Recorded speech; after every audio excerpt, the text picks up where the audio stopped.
أعوذ بالله من الشيطان الرجيم. بسم الله الرحمن الرحيم. الحمد لله رب العالمين، والصلاة والسلام على أشرف الأنبياء وإمام المرسلين نبينا محمد وآله وأصحابه أجمعين. يا أيها الذين آمنوا اتقوا الله حق تقاته ولا تموتن إلا وأنتم مسلمون. رب اشرح لي صدري ويسر لي أمري واحلل عقدة من لساني يفقهوا قولي. اللهم علمنا ما ينفعنا وانفعنا بما علمتنا رب زدنا علما. ബഹുമാനരായ wisdom youth വീക്കിൻ്റെ ഭാരവാഹികളെ, ഈ പ്രോഗ്രാമിൻ്റെ സംഘാടകരെ,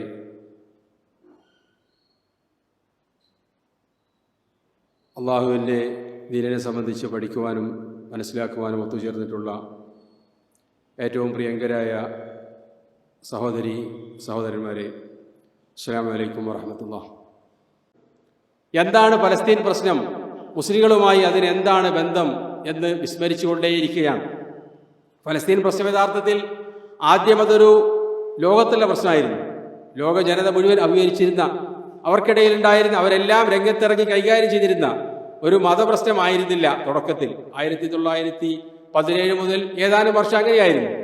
പിന്നീട് ഇത് അറബികളുടെ പ്രശ്നമായി മാറി. അറബികളുടെയും ജൂതന്മാരുടെയും തമ്മിലൊരു പ്രശ്നമായി മാറി. പിന്നീടത് ഫലസ്തീനികളുടെ പ്രശ്നമായി മാറി. ഒരു 80-കൾ 90-കൾ അവസാനമായപ്പോഴേക്ക് അത് ഫലസ്തീൻ പ്രശ്നമായി ചുരുങ്ങി.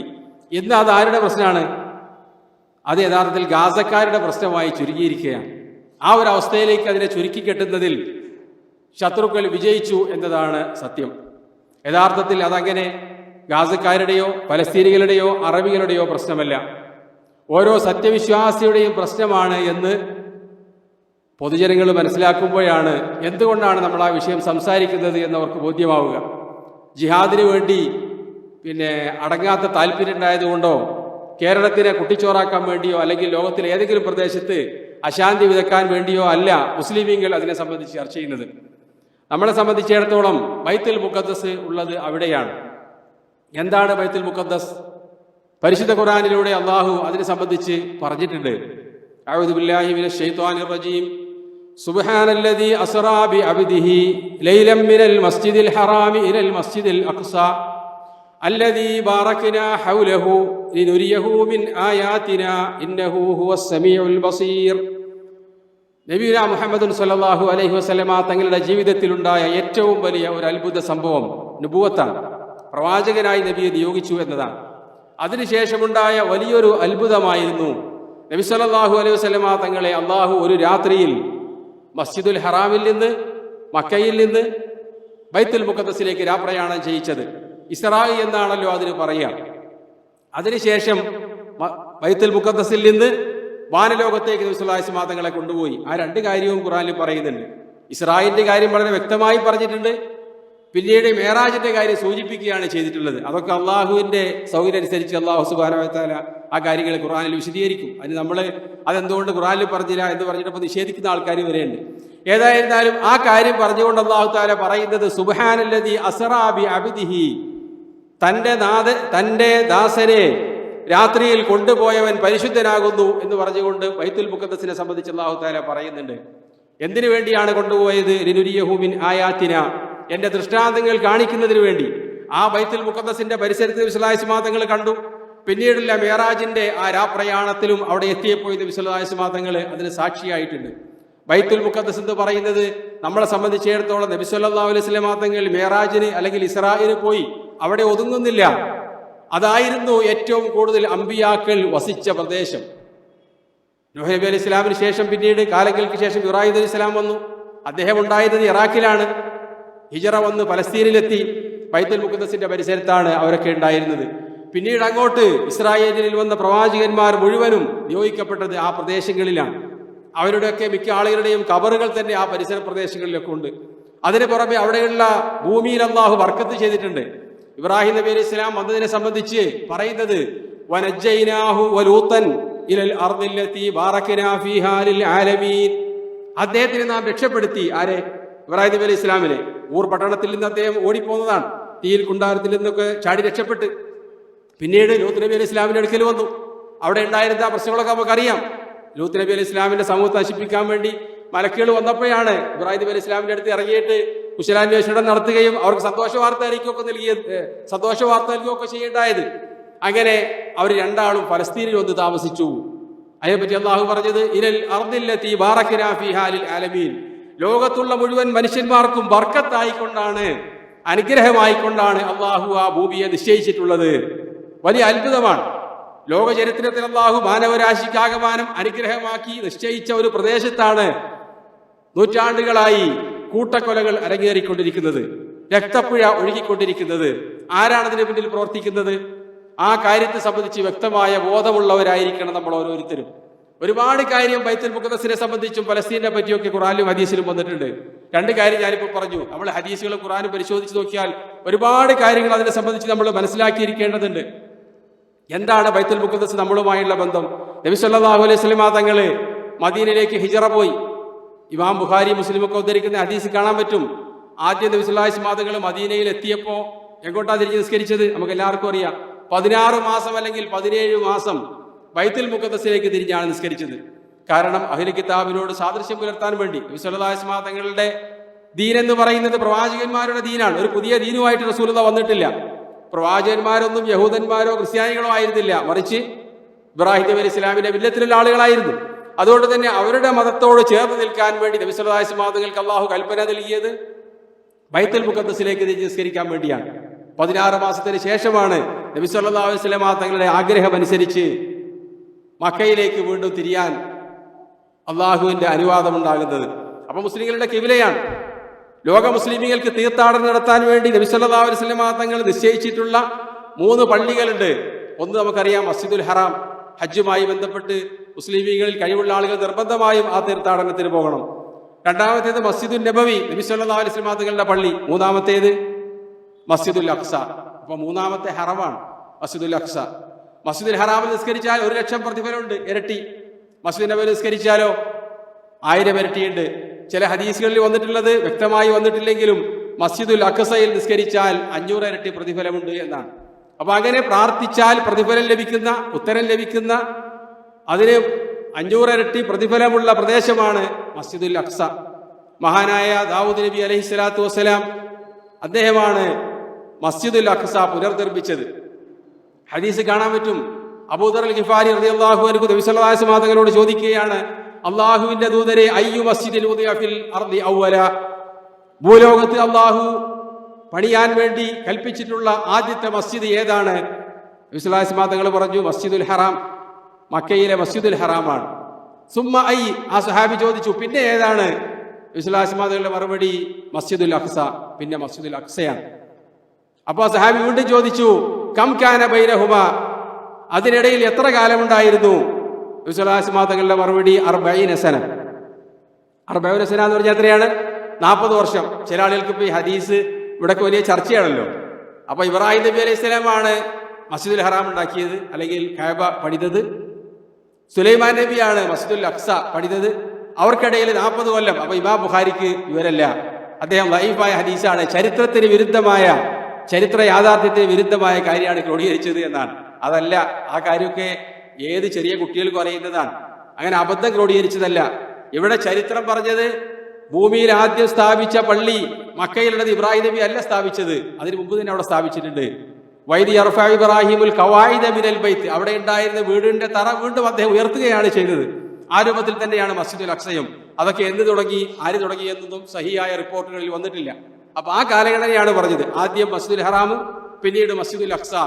അള്ളാഹുവിനെ ആരാധിക്കാൻ വേണ്ടി ഭൂമുഖത്ത് സ്ഥാപിച്ച രണ്ടാമത്തെ മസ്ജിദ് മസ്ജിദുൽ അഖ്സയാണ്.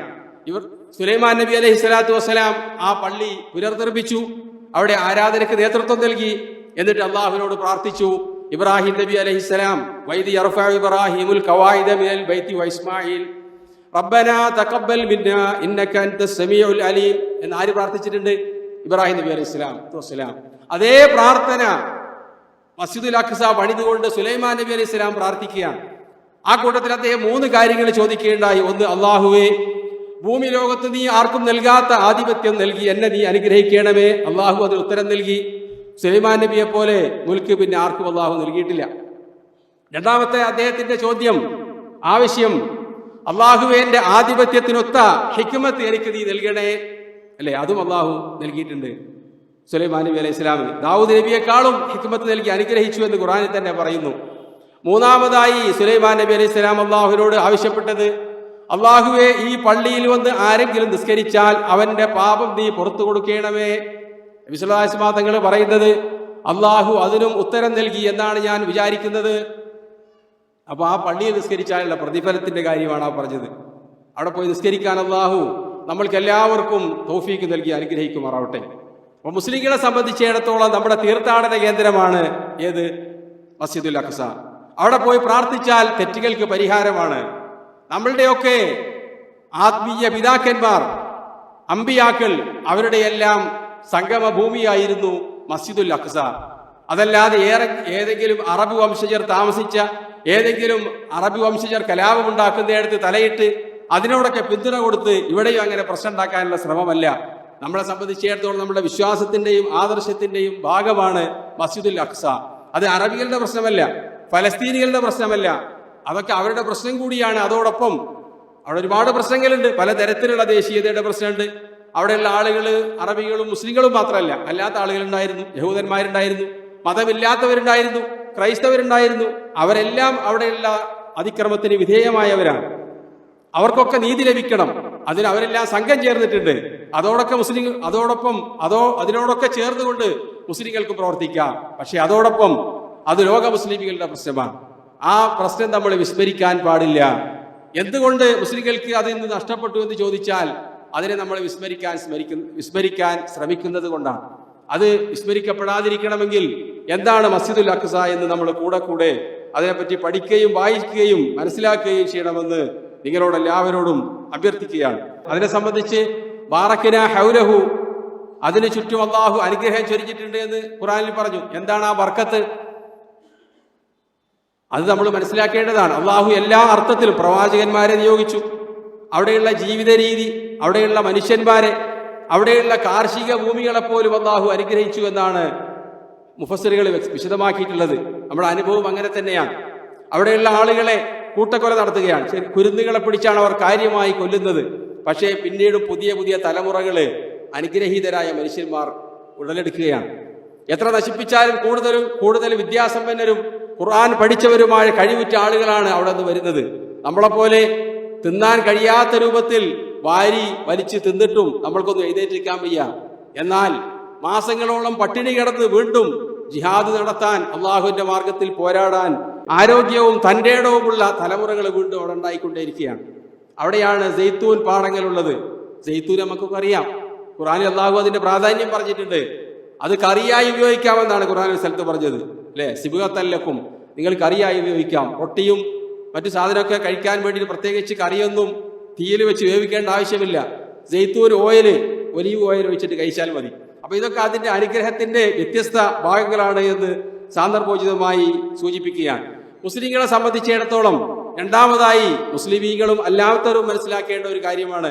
ഇപ്പൊ ഇന്ന് ആളുകൾക്കിടയിലൊക്കെ ഉള്ള ഒരു ചിന്താഗതി നമ്മൾ ഈ സോഷ്യൽ മീഡിയയിലൊക്കെ ശ്രദ്ധിച്ചു നോക്കിയാൽ അവിടെയൊക്കെയുള്ള ആളുകൾ ഇതിനെപ്പറ്റി പഠിക്കാത്തവരുടെ എഴുത്ത്, അത് മുസ്ലിമീങ്ങൾ ഒരു കാലത്ത് കീഴടക്കി. മുസ്ലിങ്ങൾക്ക് ശക്തിയും പ്രതാപം ഉണ്ടായപ്പോൾ അവരത് കീഴടക്കി, അത് ഇസ്ലാമിക രാജ്യമാക്കി മാറ്റി. ഇപ്പൊ മുസ്ലിങ്ങൾ ദുർബലാവസ്ഥയിലാണ്. കഴിവുള്ള ആളുകൾ അത് കീഴ്പ്പെടുത്തി. അപ്പൊ ഇനി സ്വാഭാവികമായിട്ട് എന്ത് ചെയ്യണം? അവിടെ കലാപുണ്ടാക്കാൻ നിൽക്കാതെ മാറിക്കൊടുക്കുക. ഇനി എന്തെങ്കിലും ഒരു കാലത്ത് നിങ്ങൾക്ക് കഴിവുണ്ടാകുമ്പോൾ നിങ്ങൾ കീഴടക്കിക്കോളൂ. അതല്ലാതെ അവിടെ തന്നെ വീണ്ടും കടിച്ചു തൂങ്ങി പ്രശ്നം ഉണ്ടാക്കുമ്പോഴാണ് ഈ ഭീകരവാദവും തീവ്രവാദവും ഒക്കെ ഉണ്ടാകുന്നത് എന്ന ഒരു ചിന്താഗതിയിലേക്ക് ആളുകൾ എത്തിച്ചേർന്നിട്ടുണ്ട്. യഥാർത്ഥത്തിൽ എന്തുകൊണ്ടാണ് മുസ്ലിമീങ്ങള് ഫലസ്തീൻ മാത്രമല്ല, ഷാമ് രാജ്യങ്ങൾ മാത്രമല്ല, റോമിനെയും പേർഷ്യയും ഒക്കെ തകർത്ത് മുന്നേറിയത് മുസ്ലിമീങ്ങൾ അങ്ങോട്ട് പോയിട്ട് ആക്രമിച്ചതാണോ? അങ്ങനെയാണ് ഇപ്പോൾ പ്രചാരത്തിലുള്ളത്, അല്ലെ? പല ആളുകളും അതങ്ങനെ കരുതി കൂട്ടി പ്രചരിപ്പിക്കുകയാണ്. ഇസ്ലാം പ്രചരിച്ചത് വാളുകൊണ്ടാണ്, പടയോട്ടങ്ങളിലൂടെയാണ്, ജിഹാദിലൂടെയാണ് എന്നൊക്കെ. നമ്മളെപ്പെട്ട കുറെ ആളുകൾക്ക് അത് മനസ്സിലാക്കാതെ അങ്ങനെ തന്നെയാണ് എന്ന് പ്രചരിപ്പിച്ചുകൊണ്ടിരിക്കുകയാണ്. യഥാർത്ഥത്തിൽ ഇസ്ലാം പ്രചരിച്ചത് അങ്ങനെയല്ല. ഇസ്ലാം പ്രചരിക്കാൻ ആ ജിഹാദികളൊക്കെ കാരണമായത് ശരിയാണ്. പക്ഷെ എന്തിനു വേണ്ടിയാണ് ബൈത്തുൽ മുഖദ്ദസ് ഉൾപ്പെടെയുള്ള പ്രദേശങ്ങളിലേക്ക് മുജാഹിദുകൾ ചൈത്രയാത്ര നടത്തിയത്? ആ ചരിത്രത്തിലേക്ക് നമ്മൾ ചെറുതായി ഒന്ന് നിങ്ങളുടെ ശ്രദ്ധ ക്ഷണിക്കുകയാണ്. നബി സല്ലല്ലാഹു അലൈഹി വസല്ലം തങ്ങൾ മക്കയിൽ നിന്ന് മദീനയിലേക്ക് ഹിജറ പോയി. ആ വിവരം മക്കയിൽ നബി സല്ലല്ലാഹു അലൈഹി വസല്ലം തങ്ങൾ വന്നപ്പോൾ തന്നെ ഈ കാര്യമൊക്കെ പേർഷ്യയിലും അതേപോലെ തന്നെ റോമിലൊക്കെ എത്തുന്നുണ്ട്. അങ്ങനെ അറേബ്യയിൽ ഒരു നബി വന്നിട്ടുണ്ട് എന്നുള്ള കാര്യം നബി സല്ലല്ലാഹു അലൈഹി വസല്ലം തങ്ങളെ സംബന്ധിച്ച് റസൂലിന്റെ വിശേഷണമൊക്കെ ഹെർക്കുലീസ് ചക്രവർത്തി ചോദിച്ചറിഞ്ഞ സംഭവം നമുക്കറിയാം. ഇമാം ബുഖാരി തന്നെ ഉദ്ധരിച്ചിട്ടുണ്ട്. അബൂ സുഫിയാൻ റളിയല്ലാഹു അൻഹു ഷാമിലേക്ക് പോയതാണ്. അപ്പൊ അവിടെ എത്തിയപ്പോഴാണ് പേർഷ്യക്കാരെ തോൽപ്പിച്ച് റോം വിജയിച്ചാൽ ഞാൻ ഹിംസിൽ നിന്ന് ബൈത്തുൽ മുഖദ്ദസിലേക്ക് നടന്ന് ഹജ്ജ് ചെയ്യുമെന്ന് ഹെർക്കുലീസ് ചക്രവർത്തി നേർച്ചയാക്കിയിരുന്നത്. അത് വീട്ടാൻ വേണ്ടി അദ്ദേഹം നടക്കുന്ന യാത്രയിലാണ് നബി സല്ലല്ലാഹു അലൈഹി വസല്ലം ലെറ്റർ അദ്ദേഹത്തിന് കിട്ടുന്നത്. റോമ രാജാവിന് നബി സല്ലല്ലാഹു അലൈഹി വസല്ലം കൊടുത്തയച്ച കത്ത് അദ്ദേഹം വായിക്കുന്നത് ആ യാത്രയിൽ വെച്ചാണ്. അപ്പോഴാണ് അദ്ദേഹം അബൂ സുഫിയാനെയും കൂട്ടി ഒരുമിച്ച് കൂട്ടിയിട്ട് ചോദിക്കുന്നത്, നിങ്ങൾ ആർക്കെങ്കിലും മുഹമ്മദിനെ പരിചയമുണ്ടോ എന്നൊക്കെ ചോദിച്ചിട്ട് ഒരുപാട് ചോദ്യങ്ങൾ സഹീഹ് ബുഖാരി കാണാൻ പറ്റും. ആ സംഭവമൊക്കെ അവിടെ വെച്ച് നടക്കുന്ന കാര്യങ്ങളാണ്. ചുരുക്കത്തിൽ നബി സല്ലല്ലാഹു അലൈഹി വസല്ലം തങ്ങൾ സഹാബിമാരെ എന്തിനാണ് ഈ പ്രദേശങ്ങളൊക്കെ കീഴടക്കാൻ പറഞ്ഞയച്ചത്, അതിന്റെ യാഥാർത്ഥ്യം എന്തായിരുന്നു? ഇവിടെ നടക്കുന്ന ഓരോ ചലനങ്ങളും സൂക്ഷ്മമായി റോമും പേർഷ്യയും വീക്ഷിച്ചുകൊണ്ടിരിക്കുകയാണ്. നബി സല്ലല്ലാഹു അലൈഹി വസല്ലം തങ്ങൾ മദീനയിലേക്ക് ഹിജറ ചെന്നു. അതോടുകൂടി തന്നെ അവരുടെ പ്രവൃത്തി ഇവിടെ ആരംഭിക്കുകയാണ്. മദീനയിൽ ഉടുതുണിക്ക് മറുതുണിയില്ലാത്ത നിസ്കരിക്കാൻ നിൽക്കുമ്പോൾ മുന്നിലുള്ള സൊഫിലുള്ള പുരുഷന്മാരോട് നബി സല്ലല്ലാഹു അലൈഹി വസല്ലം തങ്ങൾ അവർക്ക് മറക്കാൻ പറഞ്ഞിട്ടുണ്ട്. പക്ഷെ അവർക്ക് മറക്കാൻ വസ്ത്രമില്ല. അപ്പൊ സ്ത്രീകളോടുള്ള കൽപ്പന, നിങ്ങൾ പുരുഷന്മാർ എഴുന്നേറ്റി ഇരുന്നതിന് ശേഷം മാത്രമേ തല ഉയർത്താൻ പാടുള്ളൂ. കാരണം പല ആൾക്കാരുടെയും വസ്ത്രം ശരിയായ രൂപത്തിൽ മറക്കാൻ പറ്റിയതല്ല. അപ്പൊ ഔറത്ത് കാണാൻ സാധ്യതയുണ്ട്. ഇങ്ങനെയുള്ള അനുയായികളാണ് റസൂലിന്റെ കൂടെയുള്ളത്. പക്ഷെ അവിടെയും 5-ാം പത്തിപ്പണിക്ക് ആളെ നിശ്ചയിച്ചിട്ടുണ്ട്, പേർഷ്യക്കാരും റോമാക്കാരും. സഹീഹ് ബുഖാരി തന്നെ കാണാൻ പറ്റും. നബി സല്ലല്ലാഹു അലൈഹി വസല്ലം തങ്ങളുടെ കാലത്ത് റസൂലുള്ളാഹി അവസാനം പങ്കെടുത്ത ഗസ്വത്ത് തബൂക്ക് യുദ്ധത്തിന് പോകാതെ മുനാഫിക്കുകൾ മാറി നിന്നു. ആ കൂട്ടത്തിൽ 2-3 സഹാബിമാരും മാറി നിന്നു. ആരൊക്കെയാണത്? ക്ലാസ്സുകളിലൊക്കെ പോകുന്ന ആളുകൾക്ക് അവരുടെ പേര് അറിയാൻ പറ്റും. ഒന്ന് കഅബ് ഇബ്നു മാലിക് റളിയല്ലാഹു അൻഹു, അസ്അദ് ഇബ്നു മുറാറ, ഹിലാൽ ഇബ്നു ഉമയ്യ. 3 സഹാബിമാരാണ് മാറി നിന്നത്. പക്ഷേ അവർക്കതിൽ സങ്കടം ഉണ്ടായി. നബി സല്ലല്ലാഹു അലൈഹി വസല്ലം തങ്ങൾ തിരിച്ചു വന്നപ്പോൾ മുനാഫിക്കുകളൊക്കെ ഓടിച്ചെന്നിട്ട് പറഞ്ഞു, ഞങ്ങൾക്ക് ആ കാര്യം ഉണ്ടായിരുന്നു, ഈ കാര്യം ഉണ്ടായിരുന്നു എന്നൊക്കെ പറഞ്ഞു. റസൂൽ അവർക്ക് മാപ്പും കൊടുത്തു. എന്നാൽ ഈ 3 പേരും സത്യസന്ധമായി കാര്യങ്ങൾ പറഞ്ഞു. അള്ളാഹുവിന്റെ റസൂലെ, ഞങ്ങൾ അലസത കാരണം മാറി നിന്നതാണ്. നബി സല്ലല്ലാഹു അലൈഹി വസല്ലം തങ്ങൾ അവർക്ക് ശിക്ഷ കൊടുക്കാൻ വേണ്ടി അള്ളാഹുവിന്റെ ശിക്ഷ ഇറങ്ങുന്നത് വരെ, നിർദ്ദേശം വരുന്നത് വരെ അവരോട് സംസാരിക്കേണ്ടതില്ല എന്ന് പറഞ്ഞ് അവരെ മാറ്റി നിർത്തി. അതായത് ഊരുവിലക്ക് ഏർപ്പെടുത്തി എന്നർത്ഥം. അതിനെ സംബന്ധിച്ച് കഅബ് ഇബ്നു മാലിക് റളിയല്ലാഹു അൻഹു പറയാണ്, ഞാൻ സലാം പറഞ്ഞാൽ പോലും ആളുകൾ മടക്കാറുണ്ടായിരുന്നില്ല. അവരുടെ ചുണ്ട് അനങ്ങിയോ എന്ന് ഞാൻ നോക്കും. പക്ഷേ നബി സല്ലല്ലാഹു അലൈഹി വസല്ലം ചുണ്ട് പോലും അനങ്ങുന്നത് ഞാൻ കണ്ടില്ല. അങ്ങനെ ഭൂമി എനിക്ക് കുടുസായി തോന്നി. ഒരാളും മിണ്ടുന്നില്ല. 10-40 ദിവസം കഴിഞ്ഞു. ഞാനൊരു ദിവസം അങ്ങാടിയിലൂടെ നടക്കുകയാണ്. അദ്ദേഹം പറയാണ്,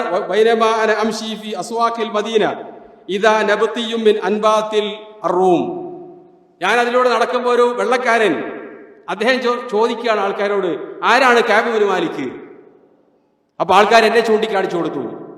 അയാൾ എന്റെ അടുക്കൽ വന്നിട്ട് പറഞ്ഞു, ഇത് റോമ രാജാവിൽ നിന്ന് നിങ്ങൾക്കുള്ള ലെറ്ററാണ്. അദ്ദേഹം ഈ കത്തുമായി വീട്ടിൽ പോയി തുറന്നു നോക്കി വായിച്ചു. അതിലുള്ള വരികൾ എന്താണെന്നറിയോ? നിങ്ങളുടെ കൂട്ടുകാരൻ മുഹമ്മദ് നിങ്ങളെ ഊരുവിലക്ക് ഏർപ്പെടുത്തിയ വിവരം എനിക്ക് അറിയാൻ പറ്റിയിട്ടുണ്ട്. നിങ്ങൾ പ്രയാസപ്പെടേണ്ടതില്ല. അങ്ങനെ ഊരുവിലക്ക് ഏർപ്പെടുത്തി ഒറ്റപ്പെടുത്തേണ്ട ആളല്ല നിങ്ങൾ ഞങ്ങളുടെ കൂടെ ചേരുക, എല്ലാ സഹായവും നിങ്ങൾക്ക് ലഭിക്കും. അപ്പൊ മദീനയിലിരിക്കണ അവിടെയുള്ള എല്ലാ അടുക്കള കാര്യങ്ങളും അറിയാൻ ആൾക്കാരെ ഏർപ്പെടുത്തിയിട്ട് അവിടെ ഫിത്ന നടത്തുകയാണ്. ഇപ്പൊ നമ്മളുടെയൊക്കെ ഭാഷയിൽ പറഞ്ഞാൽ മിന്നലാക്രമണത്തിനുള്ള വകുപ്പായി. കാരണം ഇവിടെ തീവ്രവാദം ഉണ്ടാക്കുകയാണല്ലോ, ഭീകരവാദം. ഇതൊരു കേസല്ല, ഒരുപാട് പ്രശ്നങ്ങളുണ്ട്. നബി സല്ലല്ലാഹു അലൈഹി വസല്ലം തങ്ങളുടെ കാലത്ത് സഹാബിമാർ ദീൻ പഠിക്കാൻ ഒത്തുകൂടാറുണ്ടായിരുന്നു. അതിന് കഴിയാത്ത സഹാബിമാർ ചെയ്തിരുന്നത്, മിക്ക ആളുകളും ചെയ്തിരുന്ന പരിപാടി എന്താ?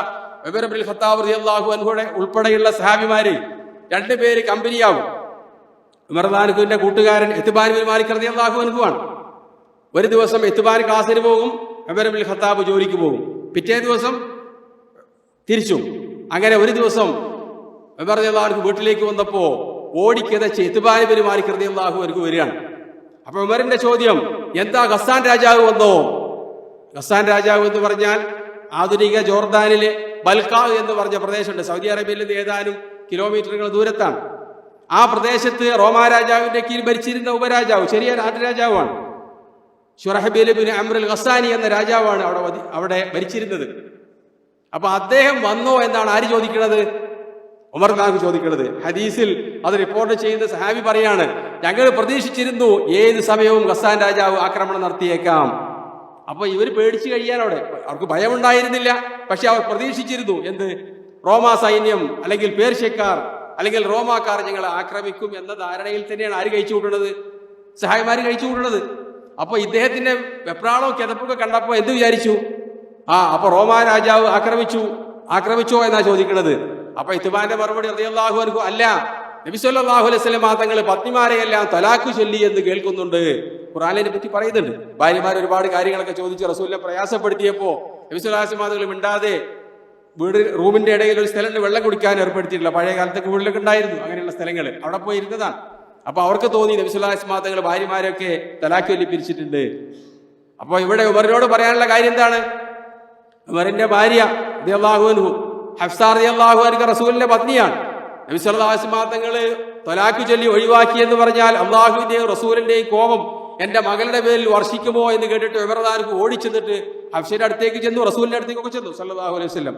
അതിലേക്കല്ല ഞാൻ പോകുന്നത്. പക്ഷേ ഇവിടെ സഹാബിമാർ പ്രതീക്ഷിച്ചിരിക്കുകയാണ് ആരുടെ ആക്രമണം? ഏത് സമയത്തും തക്കം കിട്ടിയാൽ റോമാക്കാരും അതേപോലെ പേർഷ്യക്കാരും മദീനയെ ആക്രമിച്ചേക്കാം എന്ന ധാരണയിലാണ് അവർ കഴിഞ്ഞുകൂടിയിട്ടുള്ളത്. ഇതൊക്കെ സഹീഹ് ബുഖാരിയിലുള്ള റിപ്പോർട്ടാണ്. ഇനി നമുക്ക് എല്ലാവർക്കും പ്രസിദ്ധമായ സംഭവമുണ്ട്, മുഅ്ത യുദ്ധം. അതെങ്ങനെ ഉണ്ടായതാ? ഹിജ്റയുടെ 7-ാം കൊല്ലം നബി സല്ലല്ലാഹു അലൈഹി വസല്ലം തങ്ങൾ അല്ലെങ്കിൽ 6-ാം വർഷം ഹുദൈബിയയിൽ വെച്ച് മക്കാ മുശ്രിക്കുകളുമായി സന്ധി ചെയ്തു. മക്കാ മുശ്രിക്കുകളോട് മാത്രമല്ല അത് സന്ധി, അറേബ്യയിൽ ഉണ്ടായിരുന്ന മിക്ക ഗോത്രങ്ങളും അതിൽ പങ്കെടുത്തിട്ടുണ്ട്. അതിന്റെ ഭാഗമാണ്. കാരണം നബി സല്ലല്ലാഹു അലൈഹി വസല്ലം തങ്ങളുടെ കൂടെ വേണ്ടവർക്ക് റസൂലിന്റെ കൂടെ ചേരാം, ഖുറൈശികളുടെ കൂടെ വേണ്ടവർക്ക് അവരിലേക്കും ചേരാം, അല്ലെ? മക്കയിൽ നിന്ന് മുസ്ലിമായി ആരെങ്കിലും മദീനയിലേക്ക് വന്നാൽ, ഈ സന്ധിക്ക് ശേഷം വന്നാണെങ്കിൽ മറക്കയേക്കും. മദീനയിൽ നിന്ന് തിരിച്ച് റിവേഴ്സ് അടിച്ചാലോ തിരിച്ചവരെ വീണ്ടും മദീനയിലേക്ക് വിടേണ്ട ആവശ്യമില്ല. ഇങ്ങനെയൊക്കെയുള്ള ഒരുപാട് നിബന്ധനകളൊക്കെ അതിലുണ്ടായിരുന്നു. അതിനെ സംബന്ധിച്ച് അള്ളാഹു പറഞ്ഞത് ഇന്നാ ഫതഹ്നാ ലക ഫതഹൻ മുബീന, അല്ലെ? വ്യക്തമായ വിജയമാണ് നബി സല്ലല്ലാഹു അലൈഹി വസല്ലം തങ്ങൾക്ക് അള്ളാഹു നൽകിയിട്ടുള്ളത് എന്നാണ്. പല സഹായിമാർക്കും ഒരു പ്രയാസം ഉണ്ടായി. നേരത്തെ നമ്മൾ സംസാരിച്ചുകൊണ്ടിരിക്കുന്ന ഉമർ റളിയല്ലാഹു അൻഹു വരെ അതിൽ എതിർപ്പുണ്ടായിരുന്നു. എങ്ങനെയാണ് ഇത് വിജയമായി മാറുക എന്നൊക്കെ. പക്ഷെ അത് വിജയമായിരുന്നു. നബി സല്ലല്ലാഹു അലൈഹി വസല്ലം തങ്ങള് ഹുദൈബിയയിൽ നിന്ന് മദീനയിലേക്ക് മടങ്ങിയെത്തി. പിന്നെ ചെയ്ത പ്രവൃത്തി എന്താ? ലോകത്തുള്ള അറിയപ്പെടുന്ന മുഴുവൻ രാജാക്കന്മാർക്കും കത്തെഴുതി. അവിടേക്കൊക്കെ സഹാബിമാരെ കത്തെഴുതി പോസ്റ്റ് ചെയ്യല്ല, മറിച്ച് ഓരോ സഹാബിമാരെ നിശ്ചയിച്ചു, അങ്ങോട്ട് പറഞ്ഞയച്ചു. ദിഹിയത്തുൽ കൽബിയെയാണ് റോമാ രാജാവിന് കത്ത് കൊടുക്കാൻ വേണ്ടി പറഞ്ഞയച്ചത്. അബൂ ഹുദാഫ സഹ്മിയെയാണ് പേർഷ്യൻ രാജാവിന് കത്ത് കൊടുക്കാൻ വേണ്ടി പറഞ്ഞയച്ചത്. അതേപോലെ നമ്മളുടെ ഈ ഗസ്സാൻ രാജാവിന് ശുറഹബീർ ബിൻ അമറിന് കത്ത് കൊടുക്കാൻ വേണ്ടി ഹാരിസ് ബിൻ യസീദുൽ അസ്ദി എന്ന് പറയുന്ന സഹാബിയെ പറഞ്ഞയച്ചു. അദ്ദേഹം അവിടെ തബൂക്ക് തന്നെ ഉണ്ടായിരുന്നു. ഈ സഹാബിയെ കിട്ടിയപ്പോൾ പിടിച്ചിട്ട് അദ്ദേഹത്തിന് അറുത്തു. ലോക ചരിത്രത്തിൽ കേട്ടുകേൾവിയില്ലാത്ത പരിപാടിയാണ്. കേട്ടുകേൾവി ഉണ്ടായാൽ പിന്നെ അടുത്ത സ്റ്റെപ്പ് യുദ്ധമാണ്. അതായത് സന്ധിക്ക് പോകുന്ന ആളുകളെ കൊല്ലുക, ദൂതന്മാരെ വധിക്കുക എന്നത് ലോകത്തുള്ള മുഴുവൻ മനുഷ്യന്മാരും യുദ്ധപ്രഖ്യാപനമായിട്ടാണ് കാണുക. നബി സല്ലല്ലാഹു അലൈഹി വസല്ലം തങ്ങൾക്കും സഹാബിമാർക്കും അത് വലിയ വിഷമമായി. ഒരു കത്ത് കൊടുത്തതിന്റെ പേരിൽ അയാളെ പിടിച്ച് വധിക്കുക എന്നത്, അയാൾക്ക് കത്ത് കൊടുത്തത് അയാൾക്ക് വേണ്ടിയിട്ടല്ല, പിന്നെ മുഖൗക്കിസ് രാജാവിന് കൊടുക്കാൻ വേണ്ടിയിട്ടായിരുന്നു. ഏതായിരുന്നാലും ഈ സഹാബിയെ വധിച്ചത് പ്രതികാരം ചെയ്യാൻ വേണ്ടി നബി സല്ലല്ലാഹു അലൈഹി വസല്ലം തങ്ങൾ 3000 വരുന്ന സൈന്യത്തെ മുഅ്തയിലേക്ക് നിയോഗിച്ചു. അവിടെ മുസ്ലിങ്ങളെ സംബന്ധിച്ചിടത്തോളം ഒരിക്കലും പരാജയമുണ്ടാകാറില്ല. പക്ഷേ ഒരു വലിയ ദുരന്തത്തിന് അവർ വിധേയരായി. എന്തായിരുന്നു അത്? നബി സല്ലല്ലാഹു അലൈഹി വസല്ലം തങ്ങൾ കൊടി കെട്ടിക്കൊടുത്തുകൊണ്ട് അത് ഏൽപ്പിച്ചത് നബി സല്ലല്ലാഹു അലൈഹി വസല്ലം തങ്ങൾ ആദ്യകാലത്ത് വളർത്തുപുത്രൻ എന്നൊക്കെ അറിയപ്പെട്ടിരുന്ന സെയ്ദ് ബിൻ ഹാരിസ റളിയല്ലാഹു അൻഹുവിനെയാണ് ഏൽപ്പിച്ചത്. എന്നിട്ട് പറഞ്ഞു, സെയ്ദിന് എന്തെങ്കിലും ആപത്ത് പിടഞ്ഞാൽ പിന്നീട് കൊടിയെടുക്കേണ്ടത് അബ്ദുല്ലാഹി ബിൻ റവാഹയാണ്. അദ്ദേഹത്തിന് എന്തെങ്കിലും വിപത്ത് ബാധിച്ചാൽ പിന്നീട് കൊടിയെടുക്കേണ്ടത് ജഅഫർ ബിൻ അബി താലിബാണ്. അദ്ദേഹത്തിനും എന്തെങ്കിലും പിടഞ്ഞാൽ പിന്നെ നിങ്ങൾക്ക് താല്പര്യമുള്ളവരെ ഏൽപ്പിക്കാം. നബി സല്ലല്ലാഹു അലൈഹി വസല്ലം തങ്ങളുടെ ആ വസിയത്തിൽ തന്നെ ഈ 3 സഹാബിമാരും ഷഹീദാവാൻ പോകുന്ന കാര്യം സൂചിപ്പിച്ചിരുന്നു. അവര് മുഅ്തയിലേക്ക് എത്തി. അവിടെ എത്തിയപ്പോൾ കാണുന്നത് റോമിൽ നിന്ന് വലിയ സൈന്യം വന്ന് 70,000-ഓളം വരുന്ന ഒരു വലിയ സൈന്യം മുസ്ലിങ്ങളെ നേരിടാൻ വരുന്ന അത്ഭുതകരമായ കാഴ്ചയാണ്. ഒരിക്കലും യാതൊരു തരത്തിലും സാമ്യമില്ലാത്ത 2 സൈന്യങ്ങൾ തമ്മിൽ അവിടെ ഏറ്റുമുട്ടി. മുസ്ലിങ്ങളുടെ പ്രമുഖരായ സഹാബിമാരും കമാൻഡർമാരും അവിടെ ഷഹീദായി. പക്ഷേ മുസ്ലിങ്ങൾ പിന്നീട് റോമാക്കാർ പിന്തിരിഞ്ഞോടി. അവർ വിജയിച്ചുകൊണ്ട് തന്നെയാണ് മടങ്ങി വന്നത്. പക്ഷേ നബി സല്ലല്ലാഹു അലൈഹി വസല്ലം തങ്ങൾക്കും സഹാബിമാർക്കും അത് മനസ്സിൽ വലിയ ദുഃഖമുണ്ടാക്കിയിരുന്നു. ആ മുഅ്ത സംഭവം അവരുടെ മനസ്സിൽ അത് ഖനീപിച്ചു നിന്നിരുന്നു ആ സംഭവമൊക്കെ. പിന്നീട് റോമിന്റെ ഭാഗത്ത് നിന്ന് തബൂക്കിലൂടെ മദീനയെ ആക്രമിക്കാൻ വേണ്ടി സൈന്യം വരുമോ എന്ന് നിരീക്ഷിക്കാൻ വേണ്ടി നബി സല്ലല്ലാഹു അലൈഹി വസല്ലം തങ്ങൾ സഹാബിമാരെ 5 പേരെ നിയോഗിക്കാറുണ്ടായിരുന്നു.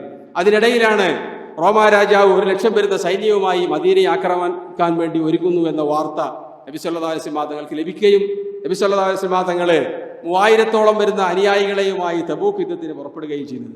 പെട്ടെന്നുള്ള യാത്രയായിരുന്നു. ജയ്ഷുൽ ഉസ്റ എന്നാണ് അതിന്റെ പേര്. കാരണം ഏറ്റവും ചൂടുള്ള സമയത്താണ് ആ സൈന്യം അങ്ങോട്ട് മാർച്ച് ചെയ്തത്.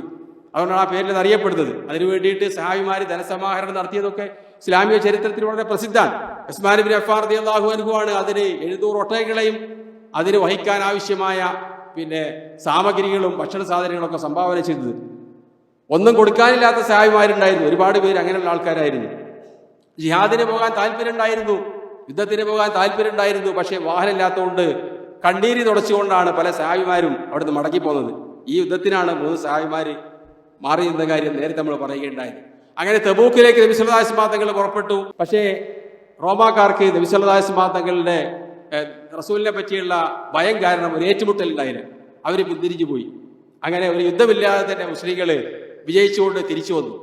പക്ഷേ നബി സല്ലല്ലാഹു അലൈഹി വസല്ലം തങ്ങൾക്ക് അറിയായിരുന്നു റോമാക്കാരുടെ പദ്ധതിയും പ്ലാനും ഇന്നല്ലെങ്കിൽ നാളെ അവർ നടപ്പാക്കും, മദീനയെ അവർ ആക്രമിക്കും, കീഴ്പ്പെടുത്തും എന്ന ഒരു ചിന്ത നബി സല്ലല്ലാഹു അലൈഹി വസല്ലം തങ്ങളുടെ മനസ്സിലുണ്ടായിരുന്നു.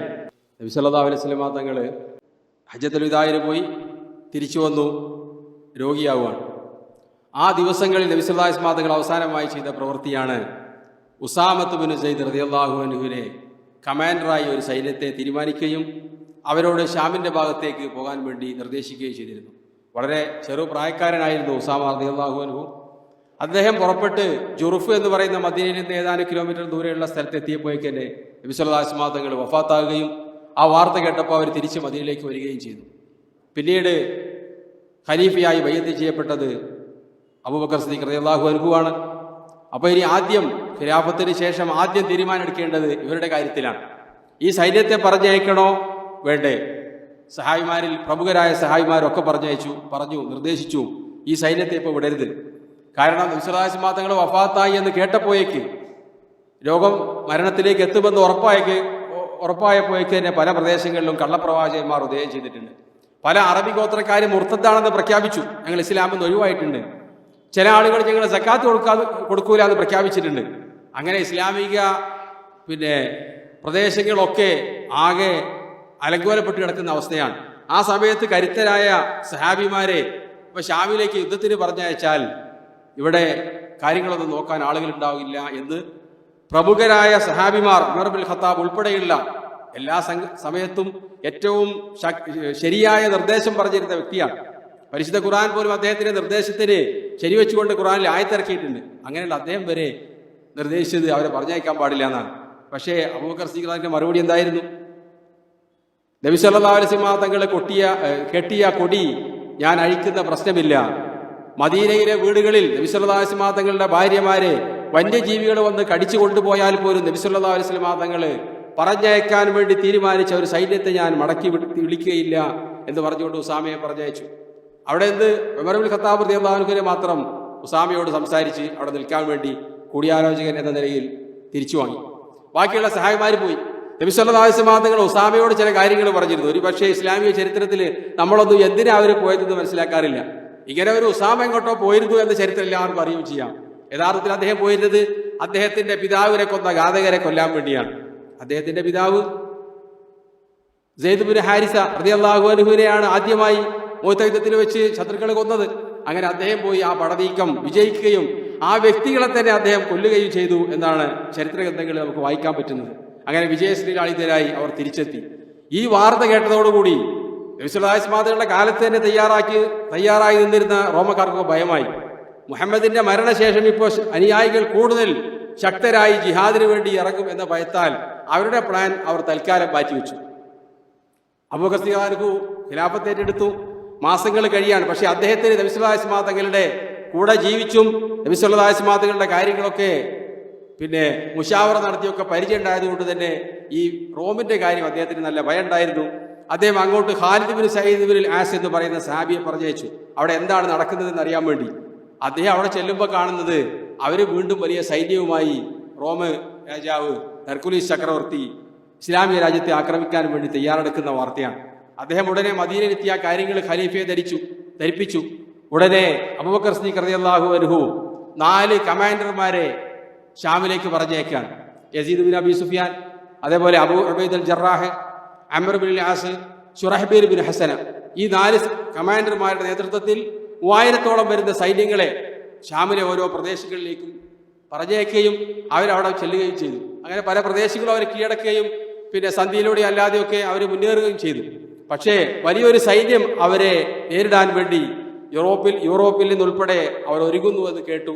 ആ വിവരം ഖലീഫയെ അറിയിച്ചപ്പോൾ ഖാദിസിയായിൽ നിന്ന് ഖാലിദ് ബിൻ വലീദിനോട് എത്രയും പെട്ടെന്ന് ഷാമിലെത്തി ആ കമാൻഡർ സ്ഥാനം ഏറ്റെടുക്കാൻ വേണ്ടി ഖലീഫ നിർദ്ദേശിക്കുകയും ലോക ചരിത്രത്തിൽ തന്നെ ഏറ്റവും വലിയ പടനീക്കത്തിലൂടെ അല്ലെങ്കിൽ കുതിര സവാരിയിലൂടെ ഖാലിദ് റളിയല്ലാഹു അൻഹു 5 ദിവസം കൊണ്ടാണ് പേർഷ്യയിൽ നിന്ന് ഷാമിലേക്ക് എത്തുന്നത്. അതിനുവേണ്ടി അദ്ദേഹം തെരഞ്ഞെടുത്ത പിന്നെ വഴിയും അതേപോലെ അതിൻ്റെ ആ യാത്രയൊക്കെ സൈനിക സ്കൂളുകളിലെ പാഠ്യ വിഷയമാണ് എന്നത് പഠിച്ച ഒരു വലിയ സൈനിക ഓഫീസർ പിന്നെ ആ കാര്യം പറയുന്നത് കേട്ടിട്ടുണ്ട്.